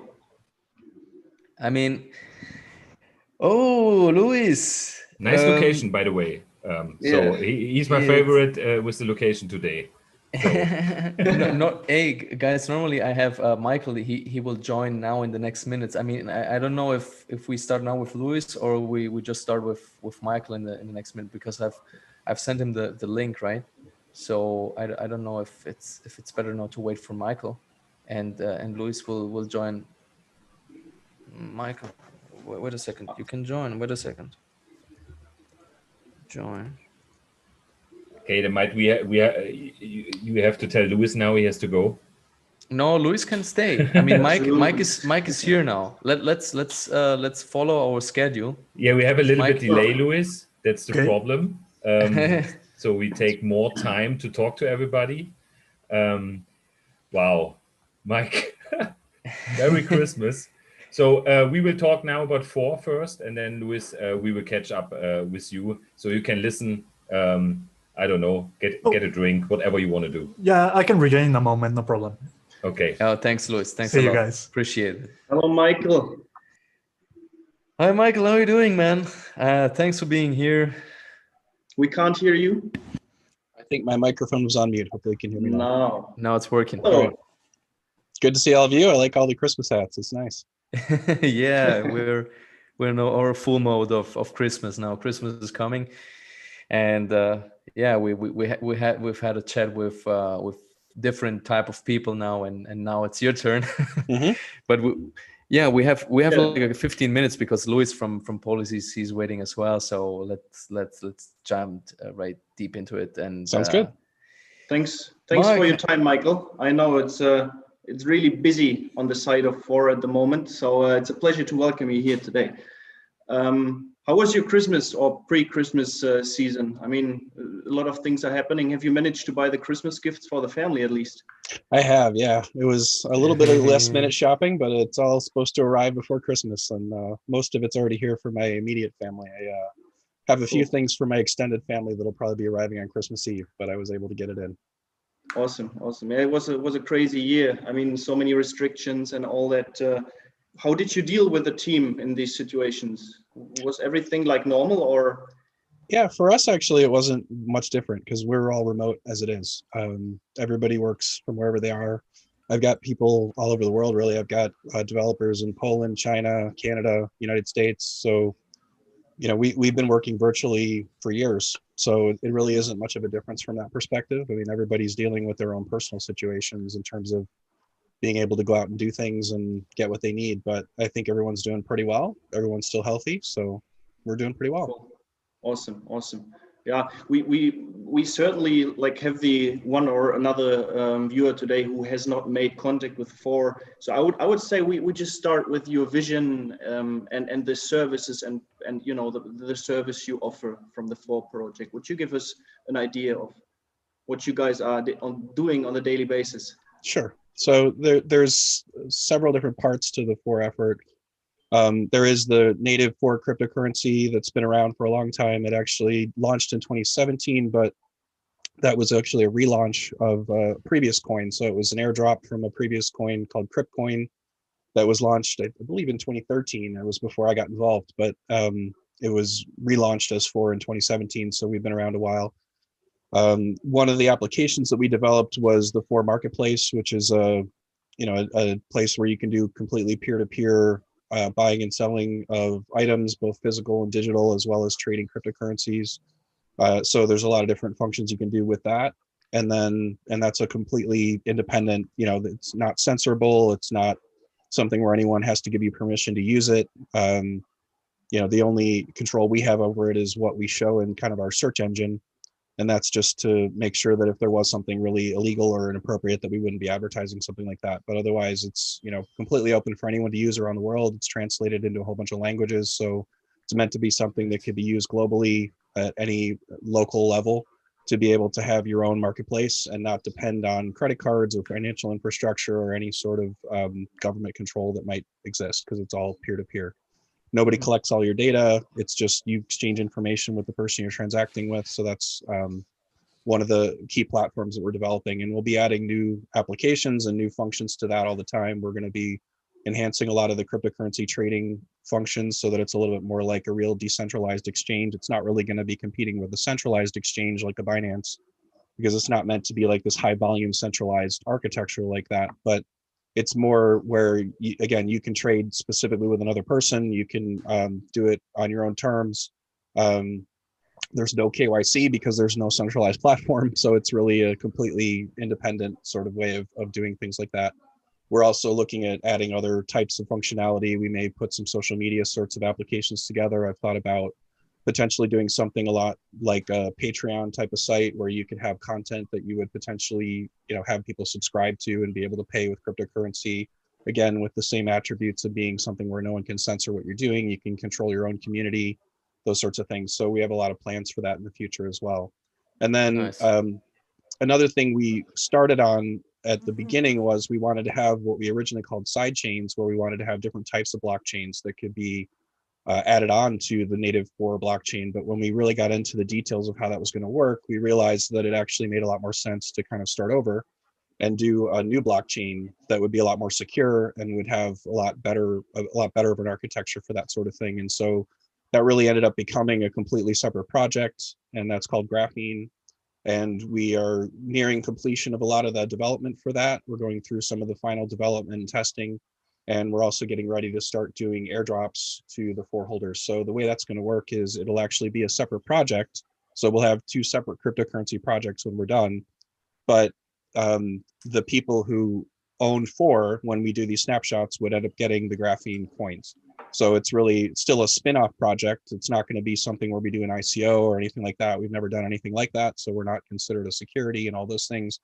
But it'll be something where if you own Phore, and when we do these snapshots, you'll get a certain amount of Graphene based on your ownership of Phore. You'll be able to redeem it yourself.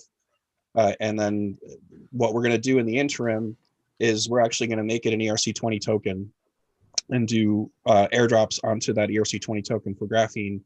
We've decided we're going to have 6 different airdrops, so it'll be kind of split into 6 equal pieces. And then over the course of that time frame, you'll get your Graphene coins. And then once the full launch of the mainnet happens, you'll be able to convert those back into the native coins on Graphene.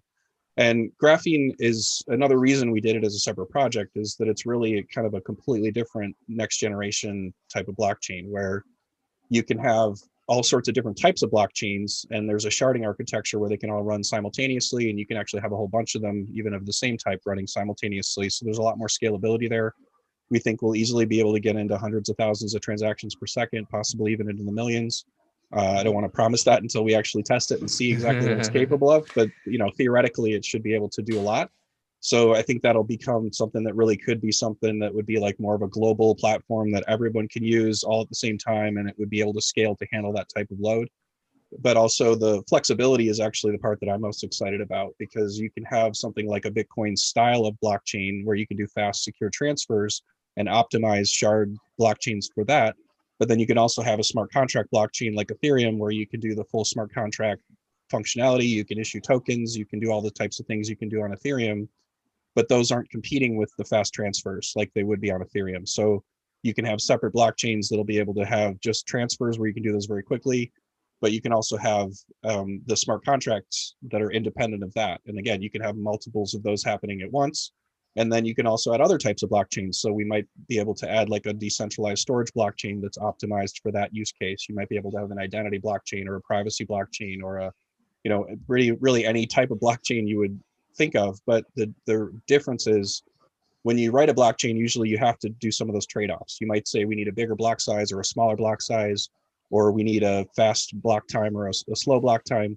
So you have to do some of those trade-offs to say, let's optimize for this particular use case. But by having the ability to have many of them happening together, then you can optimize each one for its own use case, and you can just transfer coins back and forth as you want to use these different parts of the ecosystem. And they're all linked together where you can transfer them from one shard to another. So I'm really excited about the new platform we're creating. It also has a much more secure proof of stake protocol to it, where it's going to be something where it will be a lot more secure in terms of, one of the problems, for example, with a lot of proof of stake blockchains is that they call it the nothing at stake problem, where if you have a fork, which if you're not very technical, maybe you don't know what I mean by that, but when you mine a block, someone else might mine a block at the same time. So you have two of the same block orphans, at the same right? height. It's like orphans. Right.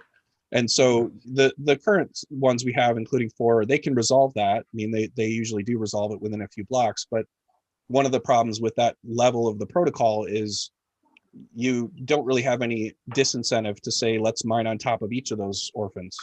So that in some cases can mean that you might have orphans that end up splitting off in different directions for a while before they come back together. And the protocol that we have for the Graphene blockchain really resolves that in a much better way, where you actually have a disincentive to say, if you mine on top of one fork or one orphan, then you would get punished if you mined on the other one. So it makes it a lot easier for the whole network to come to consensus, because you're basically saying you have to commit to one direction. And if you commit to that direction, then even if other people go in a different direction, you can't follow them and keep building on it. So it makes it a lot easier for the network to resolve very quickly and say, we're going to have a, very linear blockchain that doesn't have a lot of problems with orphans. And, that's one example of the security, but there's other things too that make it just a lot more secure and allow for a very good user experience where you can kind of trust that things get finalized. And that's actually another attribute, is you can actually say at a certain point that a block is final, meaning it's never going to fork after that. You can't do the types of attacks you can do on some blockchains where you might have a bunch of blocks, but then someone mines a bunch of blocks on the side and tries to take over.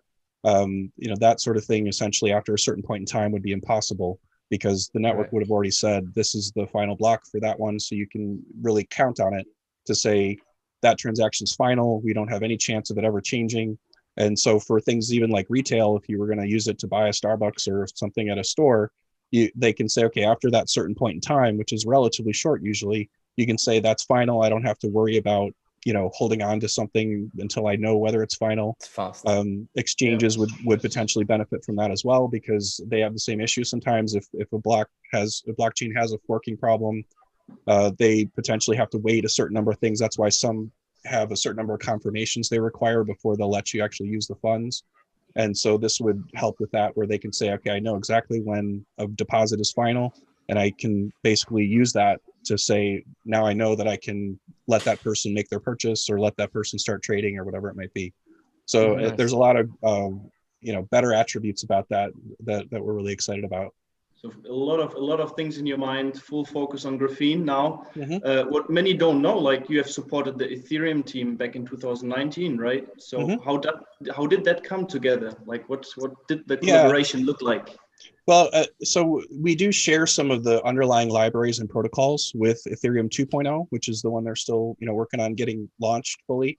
And for a long time, we were actually ahead of them in our development. They were still working out some of the protocols or the design specifications, and we had jumped ahead with a lot of those things and said we're actually implementing them. So one of the things we implemented earlier than they did was called BLS, which is a type of signature library. It actually helps you do a whole bunch of signatures at once. I don't need to go into the details of why that's necessary, but it helps with the scalability and the speed of things to be able to say, if I have 100 signatures, I can basically just check them all at one time very quickly. And so that's one of the fundamental underpinnings of the system. And we had already developed a very good and fast protocol for that we had implemented. And when the Ethereum team for Go, which is the library or the language that we wrote this in, wanted to start using the BLS library, they looked around and they found our library and they said, this is the best one around, so we're going to use that one. So awesome. They're actually using our code in the Go implementation of the Ethereum 2.0 code. And they invited our developer to join their specification meetings, and they actually made improvements to it. They contributed to our library as well. That's great. That's great. I mean, Julian was the developer on site there, I guess, right? So super sounds great. Not many projects can say that. You are about to kick off Graphene. We are really close to the airdrop. Everyone's waiting. The launch of the mainnet will follow after that. What is the pipeline for 21? I mean, 2020 was really fast. What are you looking in 2021 now? What is happening? Yeah, well, for Graphene, certainly the mainnet launch is the big event. So we're working really hard towards that. We have some more work to do to make sure everything's working, to go through the final testing, and also to add certain parts of the functionality. One of the big pieces is the actual interface, the front end, to have the wallet so that people can make use of that. So we're working on that part of it right now. Most of the back end code is working. Most of that is functioning already, but we're going to layer the front end on top of that so it has a nice wallet that people will like and be able to use to interact with the blockchain.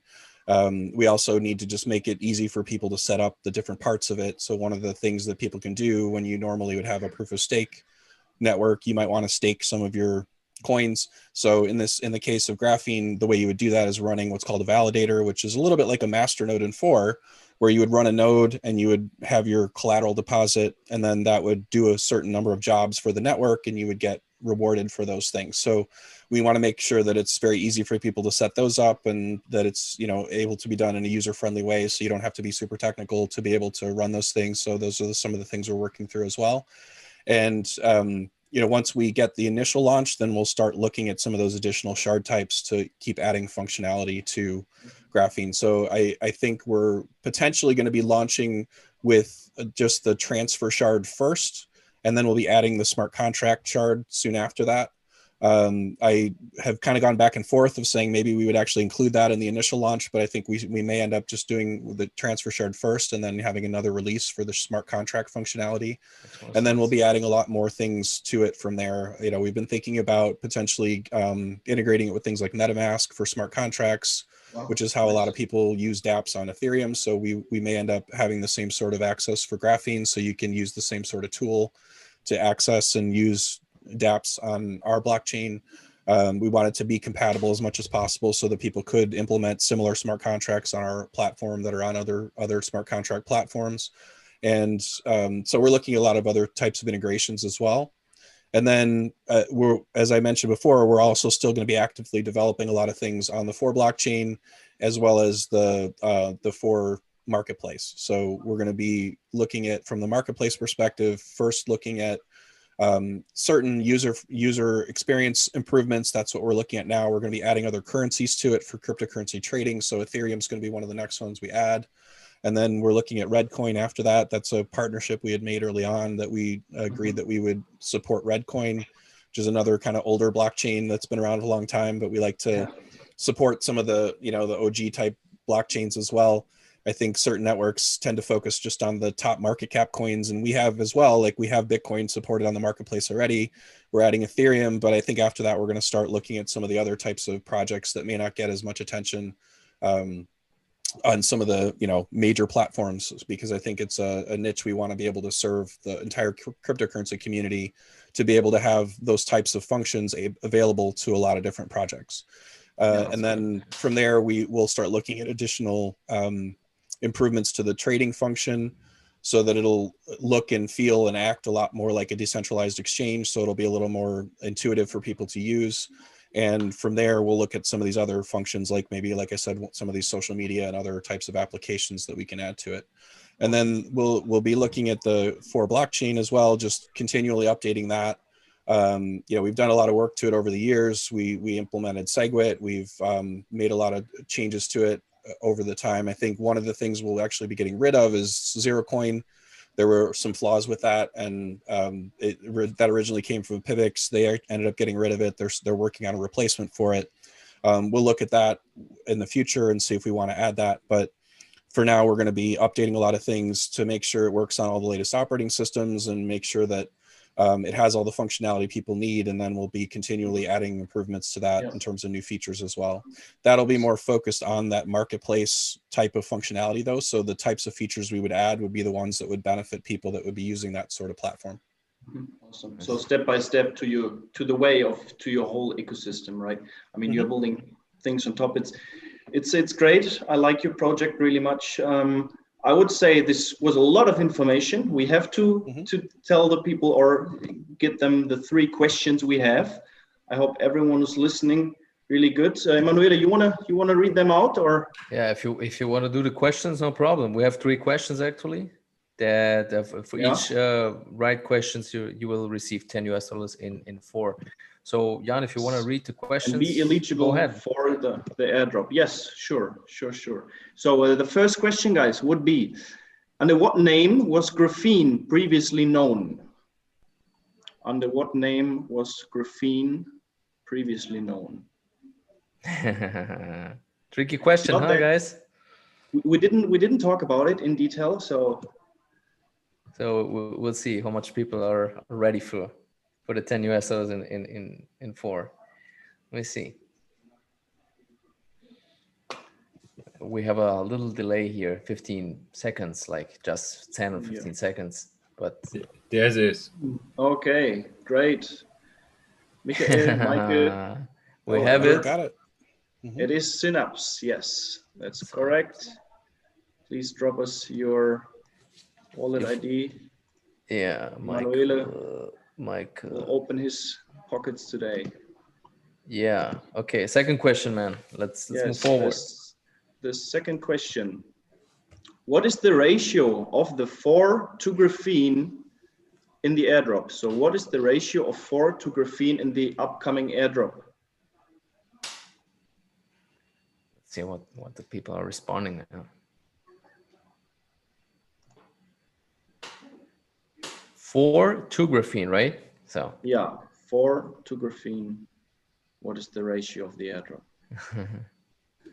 I was not expecting that, by the way, Michael. I wasn't thinking about that ratio. Manuela also, right? We were thinking about how could it end up. I was thinking a little bit less, but what? Systemseller says 1 to 100. No, it's not correct. No. Willard, 10 to 1. It's not correct though. Actually, what? Andreas. 1 to what? First. No, it's not correct. No. Andreas Schur, he's correct. Yes. Yeah, 1 to 10. 1 to 10. That's correct. For one. Great answer. You get 10 graphene. That's right. So the third question.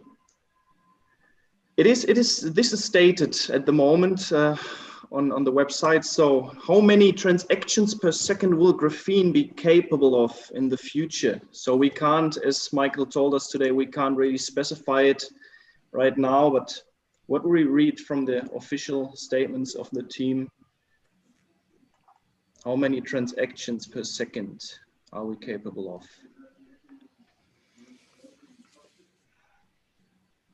Let's see who's answering first. Let's go, guys. Let's see who's answering the question. Yes.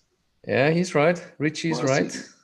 No, Marcin was the first. No. No, it's 1 million. Yeah. No, it's 100,000. Yeah.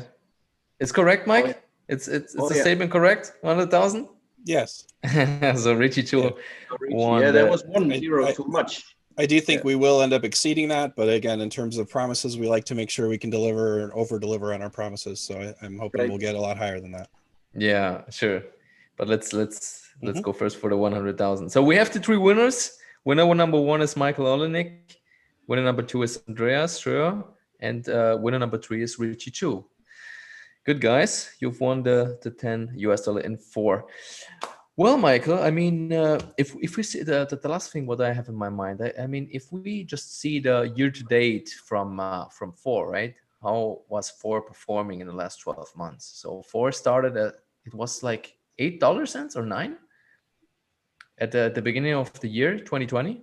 Now we are sitting at 14-15 cents. I don't think we were at $8 this year. I think that was back in 2017, wasn't it? No, I mean the year to date. I mean, if we check now the performance in the last 12 months, right? Oh, you mean 8 cents, right? 8 cents. Yeah. So the performance was good, though. I mean, it was not bad. It's not negative. Yeah, no, it has. How do you see that? Yeah, no, I mean, I don't get into the pricing too much in terms of the swings up and down. I know there's a lot of volatility in the crypto market, and I'm very glad to see that the value has gone up. I mean, that shows that people are just showing that they consider it more valuable, and that's what we're going for. So I'm hoping to see a lot more of that in the future. We really, as a team, just focus on the functionality, making it the most useful we can and making it valuable to use. And I think that's what would drive the value over time. So that's really where we focus, is just on the work we're doing and the usefulness of what we're producing. And so I'm trying to drive adoption, trying to drive usage, and that's what we're really focused on. But in terms of pricing, I know a lot of people are looking at it as an investment, looking at it in terms of what they get back from it. And part of that is the return they get from staking or masternodes, and part of that's from the value changes over time. So I am very, pleased to see it's moving up. And again, I'm hoping that will happen in the future, and the market will have to decide where it goes from here. Sure, that's fully correct. Yeah. Michael, I really appreciate your time. I mean, always really, useful your informations. I'm really looking forward for the next year for Phore, because Graphene is going to be launched very, very soon. We will keep our community up to date, because it's a big launch, right? Yeah. So it's huge things are coming. The decentralized exchange, the mini decentralized exchange, the marketplace will be developed over time. So we're really pushing forward with Jan as well. You know what we are doing actually, and so we're happy to see Phore growing. So. Yeah, I appreciate your support, and I'm glad to be able to join you here. Likewise, man. Have a great Mike, time. Great Christmas. Yeah, Andreas, if you have Andreas. questions, Andreas? No, everything is fine. I thank you, and a successful year, Mike, for next year for Phore. All the support you need to get. Find a strong, bigger development team, maybe, that helps a lot, and all the success in the future. Also with your marketplace, it's an awesome tool for everybody in the crypto space. Thanks, appreciate it. Merry Christmas to everyone. Hope Merry Christmas, well. Mike. Merry Christmas. Happy New Year. Stay safe. All right. Bye-bye. Bye. Bye-bye. See you. Thanks a lot. Appreciate it. Louis, man, you're the last one. We're actually 92 minutes live, man. I really appreciated you coming, man. It's buenas noches. I hope you're doing well, Louis. I mean, it was a tough, rough year, right? So let's jump deep into it. I mean, what's going into your mind right now? Yeah, so as you said, first of all, thank you everyone for having me today. I'm really glad you guys gave some time to Polis. We really appreciate it, and we always have a good time when we get here.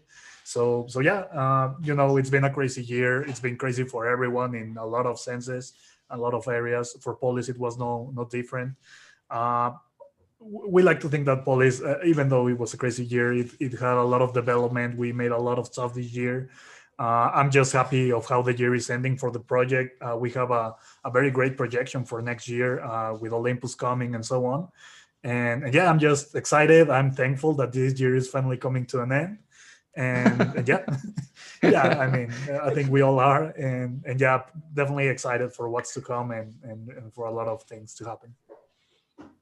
Yeah, man, we're following Polis since a long time. I mean, we're in the project like 2018, 2.5 years now. We saw the progress, everything. Yeah, it's going now, I think, smoother than 2018, 2019. Now we see a little bit of light, right, coming into the end of the tunnel.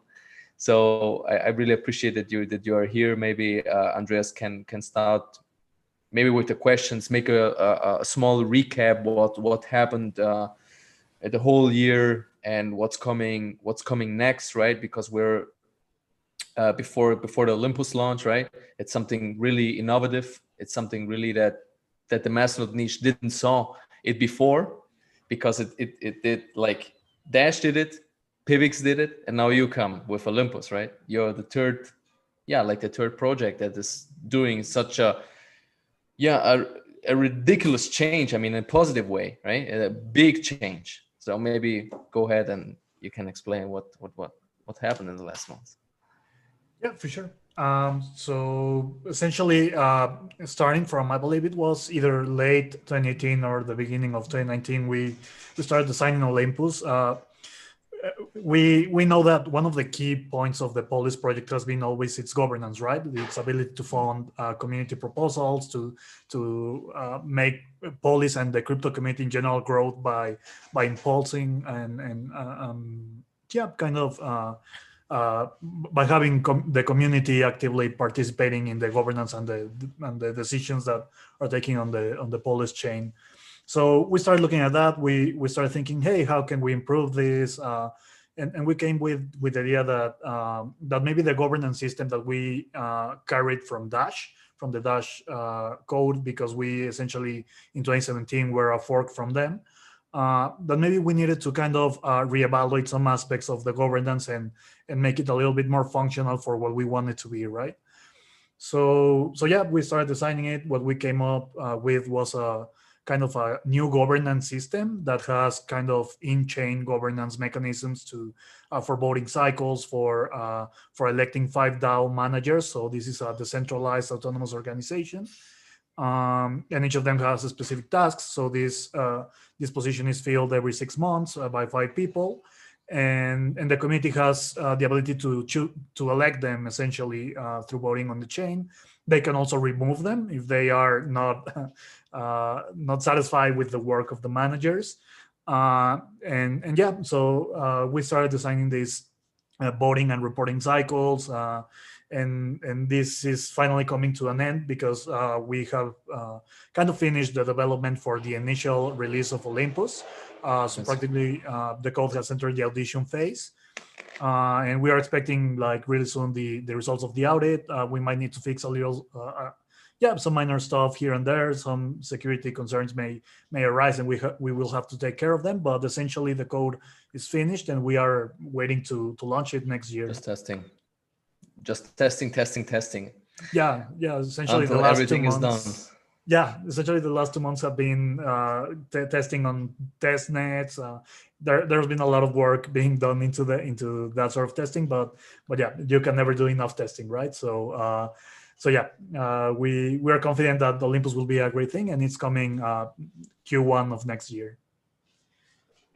I'm really looking forward to. I mean, we saw actually the rise of the price.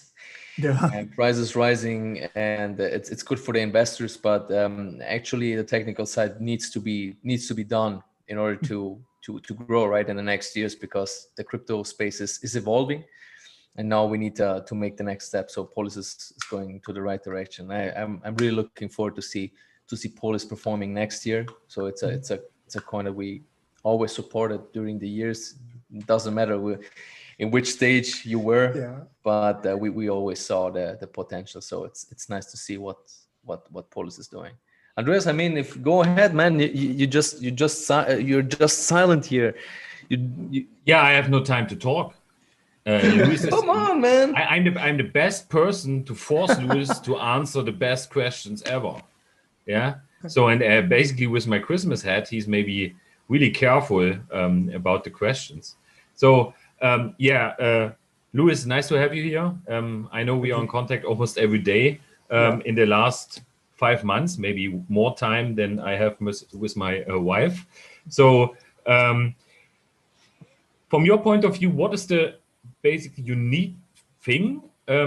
What makes Olympus different from other chains? So what are the major features they are coming? What you see for the users?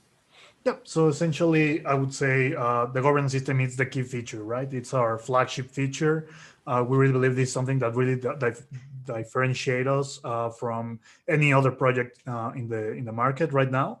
I believe that especially in the crypto community, giving the people the ability to choose the development of their project, it's key. I know if I can kind of talk about a past experience with Polis, sometimes the community has been known to go against the developer wishes of, if that's a way to put it, and we have entirely respected that. So there was one time when we tried to kind of redistribute the block rewards, and the community said no, because the masternodes would start getting less, right? So I believe that even if that went against my personal wishes, it was the community that spoke.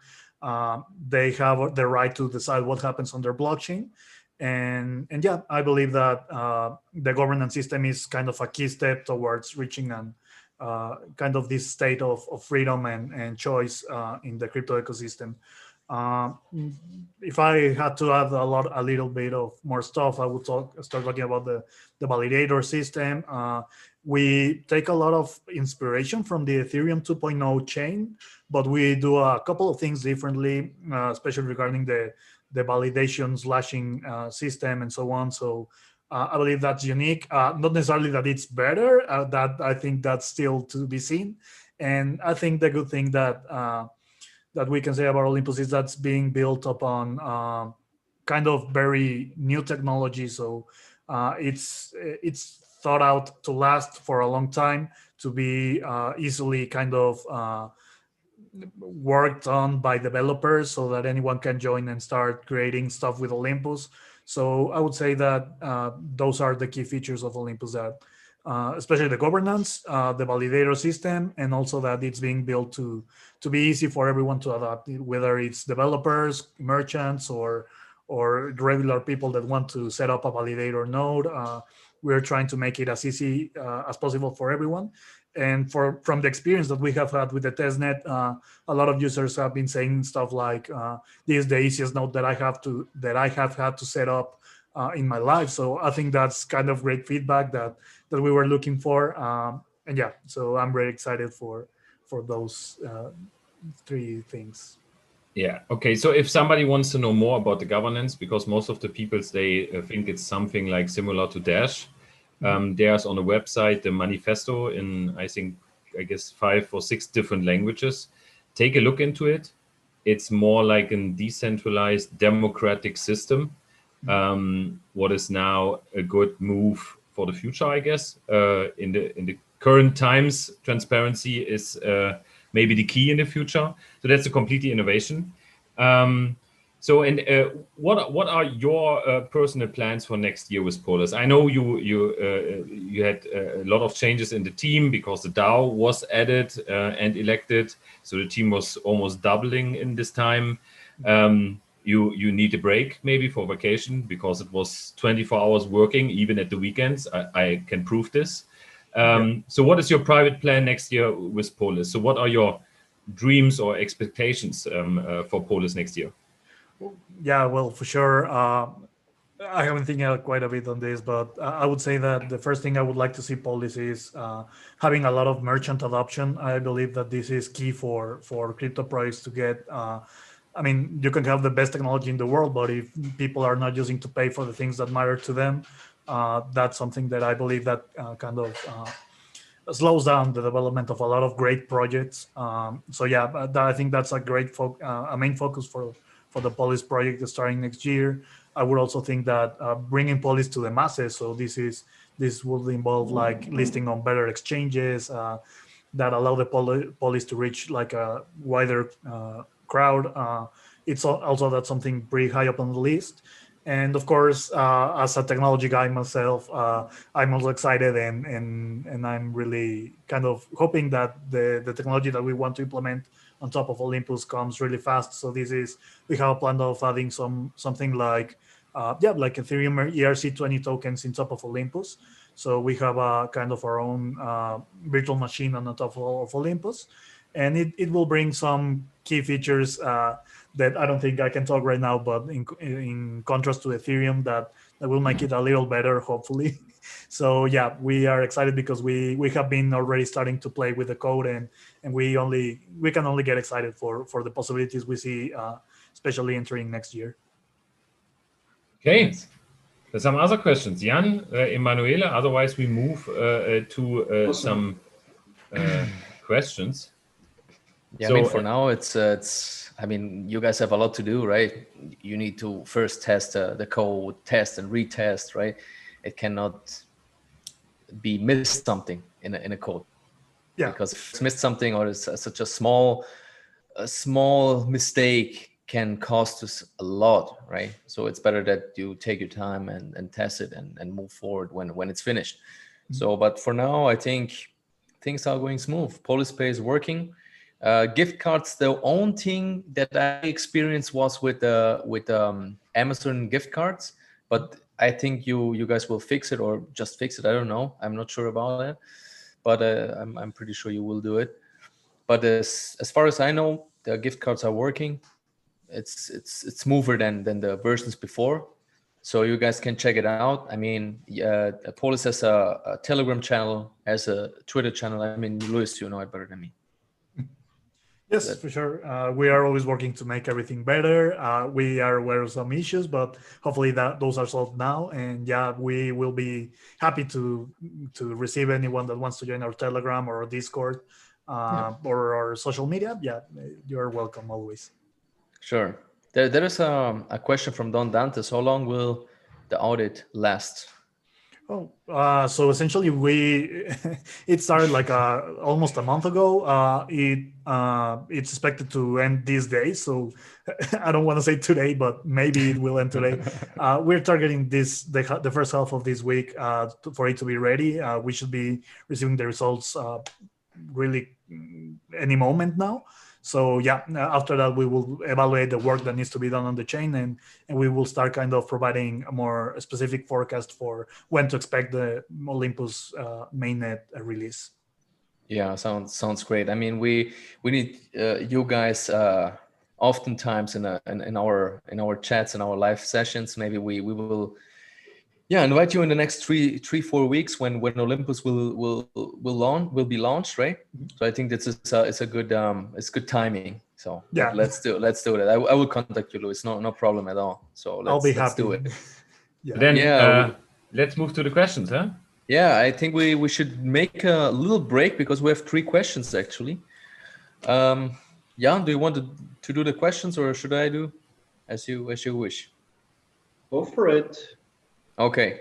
So we have 3 questions basically. We will airdrop $10 in Polis for each correct answer. We have 3 answers, right? 3 questions, sorry, for 3 answers then. And later on, we're airdropping 4 times for random users, $10 in Polis, right? So at the end of the day, it's $70 in Polis. And we're airdropping as well $40 in Divi, right? So just type in your in the comment section your Divi address and your Polis address. So we will pick 8 random users, right? So let's first start with the first question. How is the name of the new code that is about to get launched in Q1 2021? So it's an easy question, That's guys. a tough one. How is the name of the new code that is about to get launched in Q1 2021? I mean, guys, we've talked 20 minutes now about. You need to know that. Type in the question here in the comment section, and the first one who is going to answer it correctly will receive $10 in Polis. The Don. Really? I don't see it. I don't see no answers here. Olympus. Yeah, right. I see.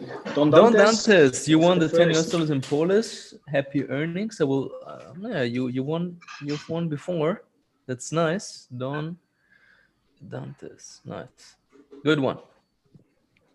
Good guy. So the second question is, what? In which year and month was Polis launched? So again, when was the Genesis block? In which month? In which year? Yeah, right. Year and month was Polis launched. And that's an easy question. Come on, guys. Let's see. Now the people are writing 2015, 2016, 2019. Dominic. Yeah. Oh, nice. I wouldn't have known this if we didn't have had our birthday yesterday. So. You didn't even know that December is, so you have to work. Yeah. December 2017, yeah. Yeah, I got into the project in 2018, so I was not from the beginning yet. That's why you know that Christmas is coming, yeah? Yeah. Since today, maybe. Yeah, man. Dominic Dime won the $10 in Divi. In Divi, man. Polis. Happy earnings. We will send you the Polis stream, right? So let's move on with the third question. How is the fee on the purchase of gift cards when you pay with the native coin Polis? So again, how is the fee on the purchase of gift cards when you pay with the native coin Polis? So in Polis Pay, yeah? Yeah, that's correct. What's the fee? How much percent you pay when you pay with the Polis coin, with the native coin Polis? So let's see. Dominic. Again. He has something like, maybe he has fast internet, or he's really... Man, this pays out because the internet is expensive, though. You need to pay the internet bill. So you need to pay your internet bill maybe with Polis. Who knows? I think that we just found our greatest fan. There's a guy in the chat, Luis. Mm-hmm. Maybe we can connect you both. He writes, Luis, I love you. I love you too, random citizen. Yeah, Rich Bustos. I didn't know who he is. I don't know him as well. I don't know. Who is this guy? Who is this guy? Why is he Stop it, commenting? Mom. So we have the 3 winner, guys. We have Don Dantens, and the winner 2 and 3 is Dominic Dime. So he will receive $20 in Polis, and Don will receive $10 in Polis. So it's I think it was a great chat with a few different kind of CEOs, founders, developers. So Luis, what do you expect for the next year, for the next 2 years, blockchain technology and Polis and masternodes and validators? What's in your mind right now? What do you think? Do you see a crazy future? Do you see just like a lot of volatility first and then the development of the other coins, or what's in your mind right now? Okay, I think my answer would have 2 parts. The first one would be like we experienced this year, and maybe this year a lot of the DeFi craziness that the whole crypto world experienced. I think a lot of projects there are not maybe worth the money and time of the people. I think we will see something really similar to what happened in 2017, that a lot of projects died. The good ones stayed, and they are continuing with us today. So I expect a little bit of that. And I think that gives me the kind of opportunity to start with the second part of the answer, which is I think that those projects that withstand that kind of filter of time will start to shine because of the technology they bring to the whole crypto ecosystem, right? So I believe a lot of projects, for example, Phore, you were talking with them a little bit earlier. I think it's pretty clear from the talks that you have today that there's a lot of great technology in the works. So I expect a lot of that technology to reach, to get mass adoption, because I believe also the Bitcoin all-time high that we saw in December will bring a lot more people into crypto. So I would say great technology, a lot of people getting around the concept of crypto and start using it. And we will start seeing less projects, but better projects as well. So that's... Yeah, you're completely right. The only thing that I'm a little bit concerned is about the governments. I mean, what do you think? Because you're in Latin America, I'm in Latin America, Andres too. I mean, it's like a little bit more complicated because the Latin American governments are, I don't know, Mexico is, I don't have a good feeling about these guys. I mean, the government is really shitty. Sorry that I'm saying this to you into your face, but I think you think the same. Mm-hmm. And Costa Rica is not even better, and Dominican Republic neither, right? Mm-hmm. So what do you think in a midterm and long term with the governments and with the?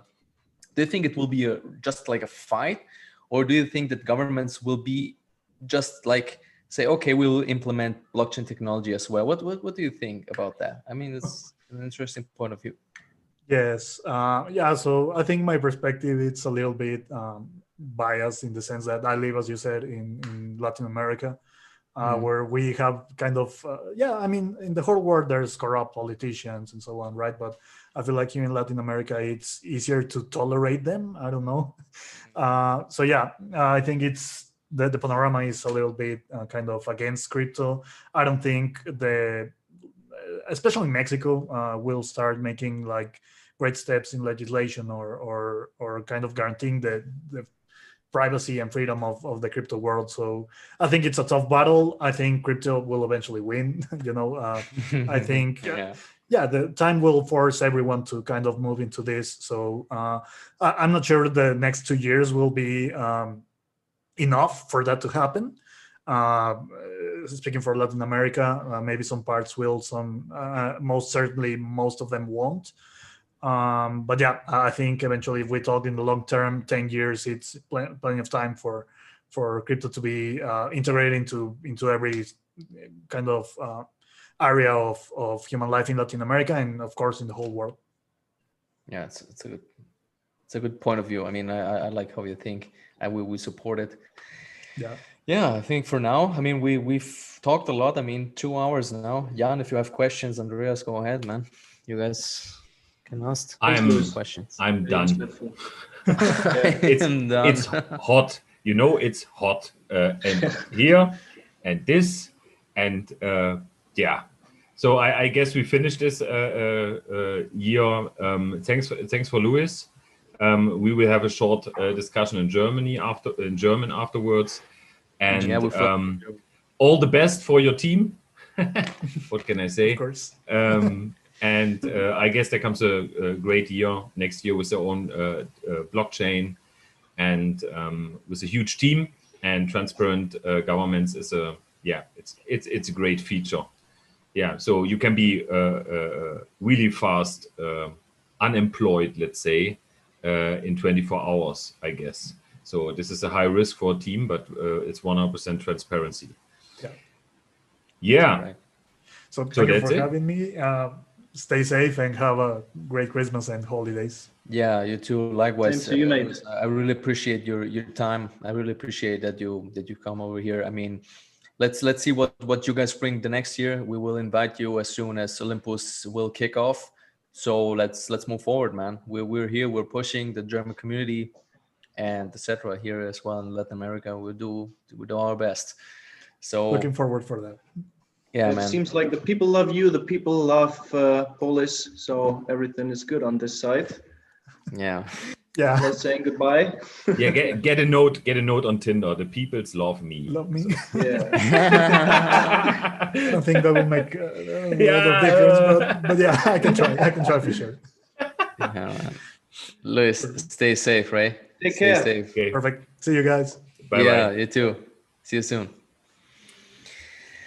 Yo, guys, I think we will switch to German because we've made the recap in English. So, guys, first of all, drop in the comment section your Divi address. Please write in there Divi because I don't know the whole time that you guys commenting with P9 blah blah blah. I don't know if it's Polis, or if it's another coin, right? So to not misunderstand you, just type in Divi and your address, right?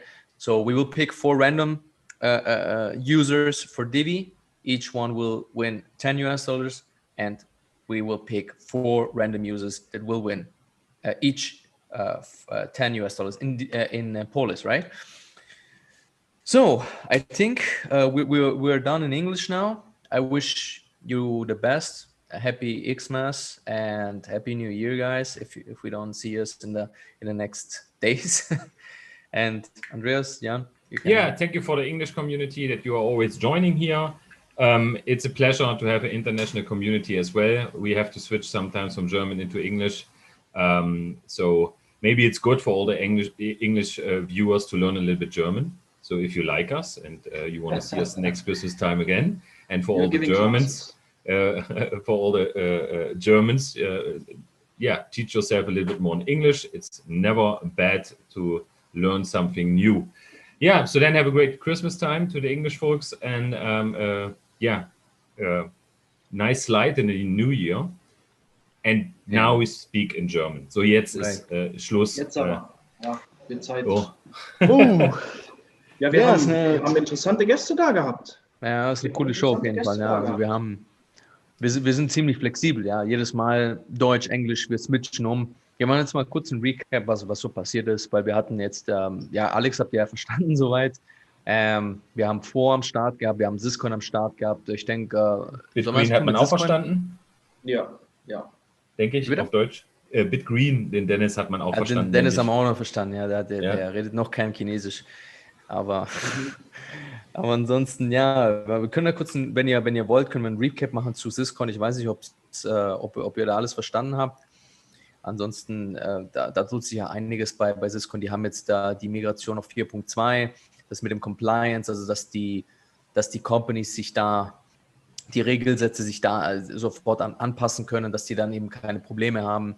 Da kommt dann die Stablecoins, die man dann hin und her verschieben kann mit der Bridge.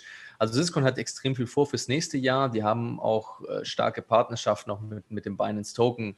Es kommen noch viele verschiedene Coins dazu, die sich da auch listen lassen wollen. Ich meine, oder ja, praktisch sich da integrieren lassen wollen auf der Syscoin Bridge. Also ziemlich gutes Projekt. Die Jungs sind sehr, sehr aktiv. Ich freue mich drauf, die auch nächstes Jahr zu unterstützen. Und ich denke, der Bradley, der ist also sehr, sehr technisch, der ist auch sehr begabt.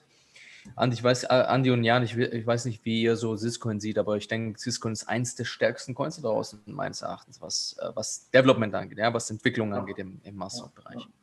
Ich habe mich ja ehrlich gesagt auch noch nicht, beschäftigt natürlich schon mit Syscoin. Ich bin selbst aber auch da noch nicht wirklich aktiv geworden. Immer wieder interessant, die Jungs zu hören, was da doch so hinter den Kulissen passiert. Ist definitiv etwas, was man im Auge haben sollte. Ja. Das ist ein sehr gutes Projekt, ja. Ich finde, also Syscoin, vollkommen cool, aber was ich ja ein bisschen interessant fand, dass er halt, wie nennt man das denn auf Deutsch, Remote, also Nomade. Er hatte gesagt, obdachlos. Nomade. Und mit seinen beiden Kindern halt quasi in so einem großen Van, Wohnwagen lebt und dass er damit rumreist. Also erstmal sehr, sehr interessant. Ich weiß jetzt nicht, wie das speziell in Amerika ist mit Homeschooling und sowas, weil ich glaube 10 und 15 hat er gesagt. Also jedenfalls auch so eine interessante Persönlichkeit.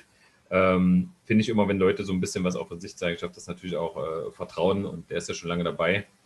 Und das SysTeam seit 2014 am Start, eins der, wie nennt man das jetzt schon, Grandpas, alten Masternode-Säcke. Ich weiß nicht, wie man das, die OGs. Wie man das sagen kann. Ja, schon Oldtimer schon, ja, also für den Crypto-Space, glaube ich, schon mit knapp 6 Jahren oder 7 vielleicht, fast schon ein alter Hase. Ja, und da haben sich natürlich viele angedockt die letzten Jahre und sind dem Projekt gejoint. Darum ist auch eine coole Entwicklung und coole Pläne dahinter. Wäre das für euch der nächste Step eines Kryptolebens, auch mal so ein bisschen rumzureisen? Ich meine, ihr seid ja jetzt auch unterwegs, überall auf der Welt. Sich mal in so einen Van zu setzen? Wäre das der nächste? Emanuel, hast du den eingeladen? Jetzt macht er so eine tricky Frage. Jetzt kommt er hier um die Ecke mit so komischen Sachen hier. Jetzt fängt er hier an zu stänkern. Also, ich kann dazu nur sagen, dass das mit Familie natürlich nicht so einfach ist. Darum wundere ich mich, dass er das tut. Gut ab. Und dann kommt es natürlich auch immer darauf an, wo du dich gerade verhältst. Ich glaube, wenn du in Europa bist, ist mit Verreisen über Landesgrenzen und mal von da nach da fahren nicht so wild gerade. Und dann kommt es natürlich auch darauf an, wo du das machst. Also Winterzeit ist natürlich auch Jahreszeiten. Dann kommt dazu Lateinamerika, Afrika, alles, was ein bisschen wärmer geht. Da ist natürlich auch, weißt du, so Offroad und sowas zu machen, ist immer auch mit einem gewissen Risiko verbunden. Also gerade in Lateinamerika, wenn du jetzt, sagen wir mal, die Panamerika langfährst, also der von Kanada bis nach Chile geht, dass du da mit dem Auto halt über verschiedene Straßen fährst, wo du dann nicht mehr weißt, ob du den nächsten Tag dann nur noch deine Matratze hast, deine Reifen fehlen. Das ist halt nicht so einfach. Alleine wahrscheinlich sehr entspannt mit Kindern. Großes Fragezeichen. Ja, und Emanuele brauchst du nicht fragen. Soll er machen einen Kreis fahren? Ja, ich bin ja nur um die Insel so. Ja, es gibt ja hier viel zu entdecken und so, aber ansonsten, wenn man halt verreisen will, dann ist halt Lateinamerika, Südamerika ist halt extremst groß. Also da kannst du halt wirklich gut reisen. Ich habe in Argentinien und Brasilien gelebt. Da ist die Fläche ist atemberaubend groß. Also Amazonas, Brasilien da drüben, Venezuela, die haben ja auch extrem viel. Also Berge wie zum Beispiel auch Strände. Also die sind sehr, sehr vielfältig. Und was haben wir noch? Klar, im Süden haben wir Patagonien, Argentinien darunter und da haben wir Südpol, also da ist extrem kalt. Also ziemlich coole Gegend. Ist nicht viel los, ne? Also kann man ein paar Orte besuchen, aber wenn ihr mal hier in der Gegend seid, dann schreibt mir gerne, dann können wir uns treffen und einen Whisky trinken, wenn ihr Lust habt. So, ja, ansonsten... Okay, mach weiter, Emanuele. Frag gleich die nächste komische Frage. Welche komische Frage denn? Welche komische Frage? Die Wallet-IDs wurden hinzugefügt. Hier gibt es keine komischen Fragen. Keine komischen Fragen, richtig. Hier gibt es keine komischen Fragen. Ja, also nochmal, wer es Michael war auch sehr angenehm, um das nochmal abzurunden von unseren Gästen. Michael fand ich auch sehr angenehm. Er ist ja wirklich so voll drin in der Thematik. Ist ja eins nach dem anderen. Bei Phore passiert viel mit Graphene, der Airdrop, der jetzt kommt, ne? Der Launch vom Mainnet. Mal schauen, wie das mit den Kooperationen dort dann aussieht. Ne? Die Anwender, die User der Graphene-Blockchain. Bin ich auch sehr gespannt. Werden wir euch auf dem Laufenden halten, wie das dort weitergeht. Ja, wir arbeiten ja Tag und Nacht dran. Also ich meine, ich weiß nicht, ob ihr das mitbekommen habt. Also Jan, das ist ja mein Geschäftspartner. Wir schließen neue Partnerschaften auch mit Influencern. Also wir versuchen da auch externe Leute mit ranzukriegen ans Projekt und die Projekte zu unterstützen. wir haben zum Beispiel Tent jetzt wir sind richtig stark mit dabei. Wir sind da auch an der Planung von der Debit Karte, an der Planung von den Fees, von den Gebühren. Also wir sind da richtig mit dabei. Und an sich kurz, Jan, wie siehst du das jetzt hier mit so der Entwicklung von Phore, mit Tent? Also wir haben jetzt ja so die Insights, also wir kennen ja jetzt die Founder und wir wissen ja, wie die Leute ticken. Der Andreas kennt ja die Leute von Polis und so, ja.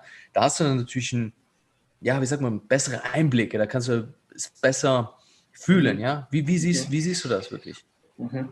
Ja, das ist natürlich gerade speziell Tent, ist extrem Startup mit erfahrenen Leuten, aber in einem sehr flexiblen und schnellen Umfeld. Es passiert sehr viel, wie du gesagt hast, die Gebührenstruktur der Debitkarten. Jetzt hat man ja eine große Partnerschaft geschlossen. Das Ganze wird ja jetzt gelauncht.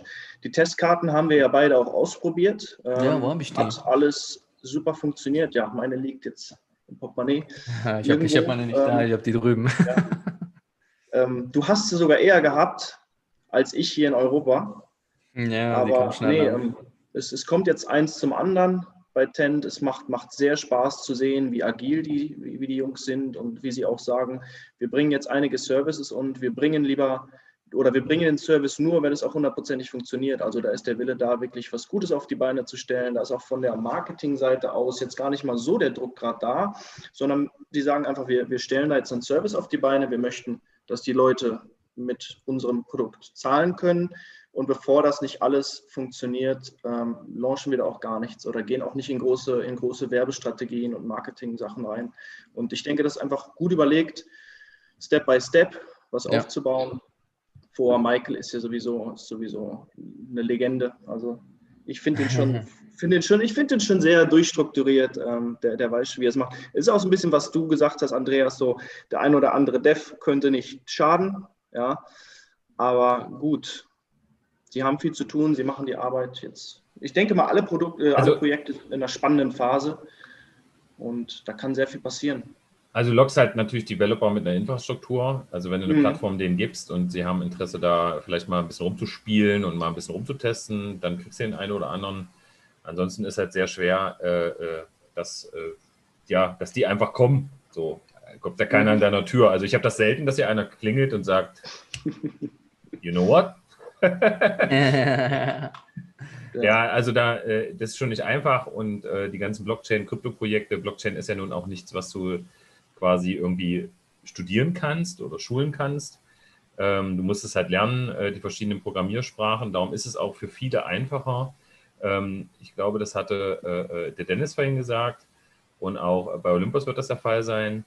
Das ist halt auch bei Graphen, dass halt die Infrastrukturen mehrere Programmiersprachen dann können und man einfach nicht an diesem Core-Code Dash Pivx dran gebunden ist, man einfach flexibler Dinge einfügen kann und auch drauf bauen kann. Und das lockt natürlich, jetzt hast du vielleicht, keine Ahnung, 10.000 Blockchain-Developer weltweit und dann ist halt offen für ein paar Millionen Leute, die auch Webseiten bauen und verschiedene Programmiersprachen beherrschen, die dann auch Dinge auf einmal bauen können. Und das könnte nochmal einen richtigen Boost nächstes Jahr geben, also für alle die sich dafür öffnen. Ja. Ich lese jetzt gerade von Andreas noch im Chat, sorry, aber wie viele Debitkarten brauchen wir denn noch?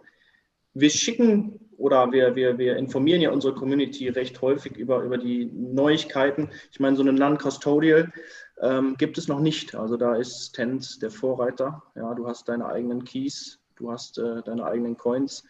Du bist komplett eigenverantwortlich für dein Geld quasi dort mit der Masternode als Interest. Also es werden sehr interessante Sachen kommen bei Tent. Natürlich kann man sagen, jetzt kommt noch eine Debitkarte. Das hängt aber mit einem ganzen Ökosystem zusammen, wo du dann wirklich deine eigene Bank sein kannst vielleicht. Also das ist so der Slogan, das ist so, was sich überlegt wird. Lasst euch da auf jeden Fall mal überraschen. Ja, das Ganze ist noch in der Entwicklungsphase. Aber das ist definitiv etwas Neues, was wir so jetzt noch nicht kennen.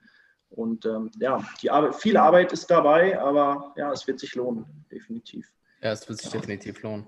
Aber wie du schon gesagt hast, also eine Non-Custodial-App zu bauen, ist nicht einfach, aber wir haben ja schon die Screenshots gesehen von der neuen Applikation. Die sieht gigantisch aus. Also als ich die Screenshots gesehen habe, wie die zukünftige App aussehen wird von Tent, das ist halt einfach erste Sahne, aber lasst euch überraschen. Und jetzt denke ich, sind wir auch durch für heute, oder Andi? Oder? Ich muss noch eine Sache klären. Aus. Ja, Eine bitte. Sache müssen wir noch klären, Emanuele. Hier Ja. wird geschrieben, meine Syscoin, mein Gewinn ist angekommen. 0,10 Sys. Hieß Ich es habe noch nicht nichts 10 losgeschickt. Dollar? Das ist der geil. Marc, oder? Das ist gut, okay. Okay. Marc, ich habe noch gar nichts losgeschickt, ja? Alles Wie gut. kommt das? Wie kommt das? Relax. Da hat dir irgendwer anders was geschickt. Schick deine Adresse nochmal, wir schicken dir noch ein paar Leute was. Ja. Schön. Nice. Ja. Ja, meine Lieben, danke, dass ihr da wart. Danke, dass ihr zugehört und zugeschaut habt. Ich denke, es war unterhaltsam. Es war cool. Es war eine coole Gesprächsrunde mit der Alex, dann mit Bitgreen und mit den anderen. Ich bin wirklich, wirklich sehr, sehr dankbar für alle Partnerschaften, das, was dieses Jahr so entstanden ist, weil ja, man hat so Ups und Downs gesehen, aber wir haben ja auch Support von den anderen Leuten. Wir supporten uns ständig und ich denke, nächstes Jahr wird es umso besser sein. Wir haben die Brücke so gesehen gebaut. Jetzt laufen wir diesen Weg mal und wir haben den Weg schon geebnet, würde ich sagen. Jetzt kommt die Finalisierung der letzten Steps von den Projekten. Also ich freue mich auf Polis, auf Olympus, ich freue mich auf Phore, auf Graphen, ich freue mich auf Syscoin, was die so rausbringen, auf Bitgreen. Also spannende Zeit kommt auf uns zu. Lasst gerne ein Like da. Ich wünsche euch frohe Weihnachten, frohes neues Jahr. Vielleicht machen wir noch einen Stream für Neujahr. Ich weiß es nicht. Andi, wenn du Bock hast, Jan, wenn du Bock hast, lasst einen Like da, wenn ihr wirklich einen Neujahresstream haben wollt. Und ich denke, wenn wir da die 120, 130 Likes knacken dieses Jahr oder in diesem Video, dann machen wir vielleicht noch einen Neujahresstream. Okay? Deswegen, lasst einen Like da. Andi, deine letzten Worte. Jan, Meine letzten Worte. Ja, wahrscheinlich für dieses Jahr schon. Ich denke, wir haben alle jetzt auch dann ein bisschen Family-Zeit und ein bisschen Auszeit. Ja. Aber nächstes Jahr geht es weiter. Für alle nochmal, bitte dran denken, passt auf eure Coins auf, lasst euch nicht veräppeln, ob das Telegram ist, ob das Discord ist. Das ist euers, gibt es nicht weg, lasst euch nicht belatschern von irgendwem. Macht sicher und wenn ihr irgendwie euch nicht sicher seid, fragt andere Leute, ob die das machen oder fragt im Chat irgendwen anders. Ja, dann danke an alle, die uns unterstützt haben. Es gibt so einige Namen, die mir irgendwie immer wieder auffallen und die Freitagabend sich, wie sagt man, nichts anderes vornehmen, die uns vorziehen vor Dschungelcamp, Big Brother, den Tagesthemen und sonst was für Sachen. Da muss ich ja schon mal sagen, das ist ja mal eine Benchmark, die wir hier reinlegen. Das finde ich ganz cool. Natürlich ist das hier eine Nische. Wir reden viel über Masternodes, Validatoren, Staking und sowas. Viele andere YouTube-Kanäle machen viel über Bitcoin und Trading und sowas. Dann, wenn ihr das wollt, dann ist das eher da eure Ecke. Wir sind ja jetzt das erste Mal, glaube ich, nach wie viele Wochen sind wir jetzt hier? Wahrscheinlich knapp 90 Wochen. Das erste Mal ein bisschen verkleidet. Ihr könnt ja vielleicht mal kommentieren, ob ihr das vielleicht öfter wollt. Emanuele mit einer steifen Mütze, ich mit einer hängenden. Genau, ich wünsche euch allen schöne Weihnachten, habt ein bisschen entspannte Zeit mit der Family. Da kommt ein cooles Jahr auf uns drauf zu in dem Crypto-Space, spannend vor allen Dingen. Und lasst euch nicht ärgern von irgendwelchen Nachrichten und so, macht das euer Ding mal aus und das ist euer Radio und konzentriert euch auf euch selber und auf eure Family, auf eure Freunde. Das ist mit das Wichtigste, was da so draußen gerade passiert. Ja. Genau, vielen Dank. Das war's von meiner Seite. Vielen Dank, das ist das Wichtigste. Genau. Crypto Dragon, die Verlosung der Polis und Divi, die findet jetzt in den nächsten Tagen statt. Wir lassen den automatisiert. Ja, in den nächsten Stunden, also ich mache mich jetzt schon dran. Ja. Wenn du gezogen wirst, schicken wir es dir rüber. Aber grundsätzlich vielen Dank für die Aktivität, auch in der Gruppe. Es hat uns echt Spaß gemacht heute. Ja, war eine coole Runde. Ich denke, wir können auch ein bisschen stolz auf uns sein, jetzt nach 2,5 Stunden. Schön, dass ihr alle bis zum Ende da wart. Passt auf euch auf, genießt die Zeit, esst viel, habt Spaß und ja, wir sehen uns dann im neuen Jahr. Allerspätestens. Richtig. See you guys. Wir sehen uns. Ciao, Frohes neues Jahr, frohe Weihnachten. Schöne Weihnachten. Macht's gut. Danke, dass ihr da wart. Ciao, ciao. Ciao. Ciao.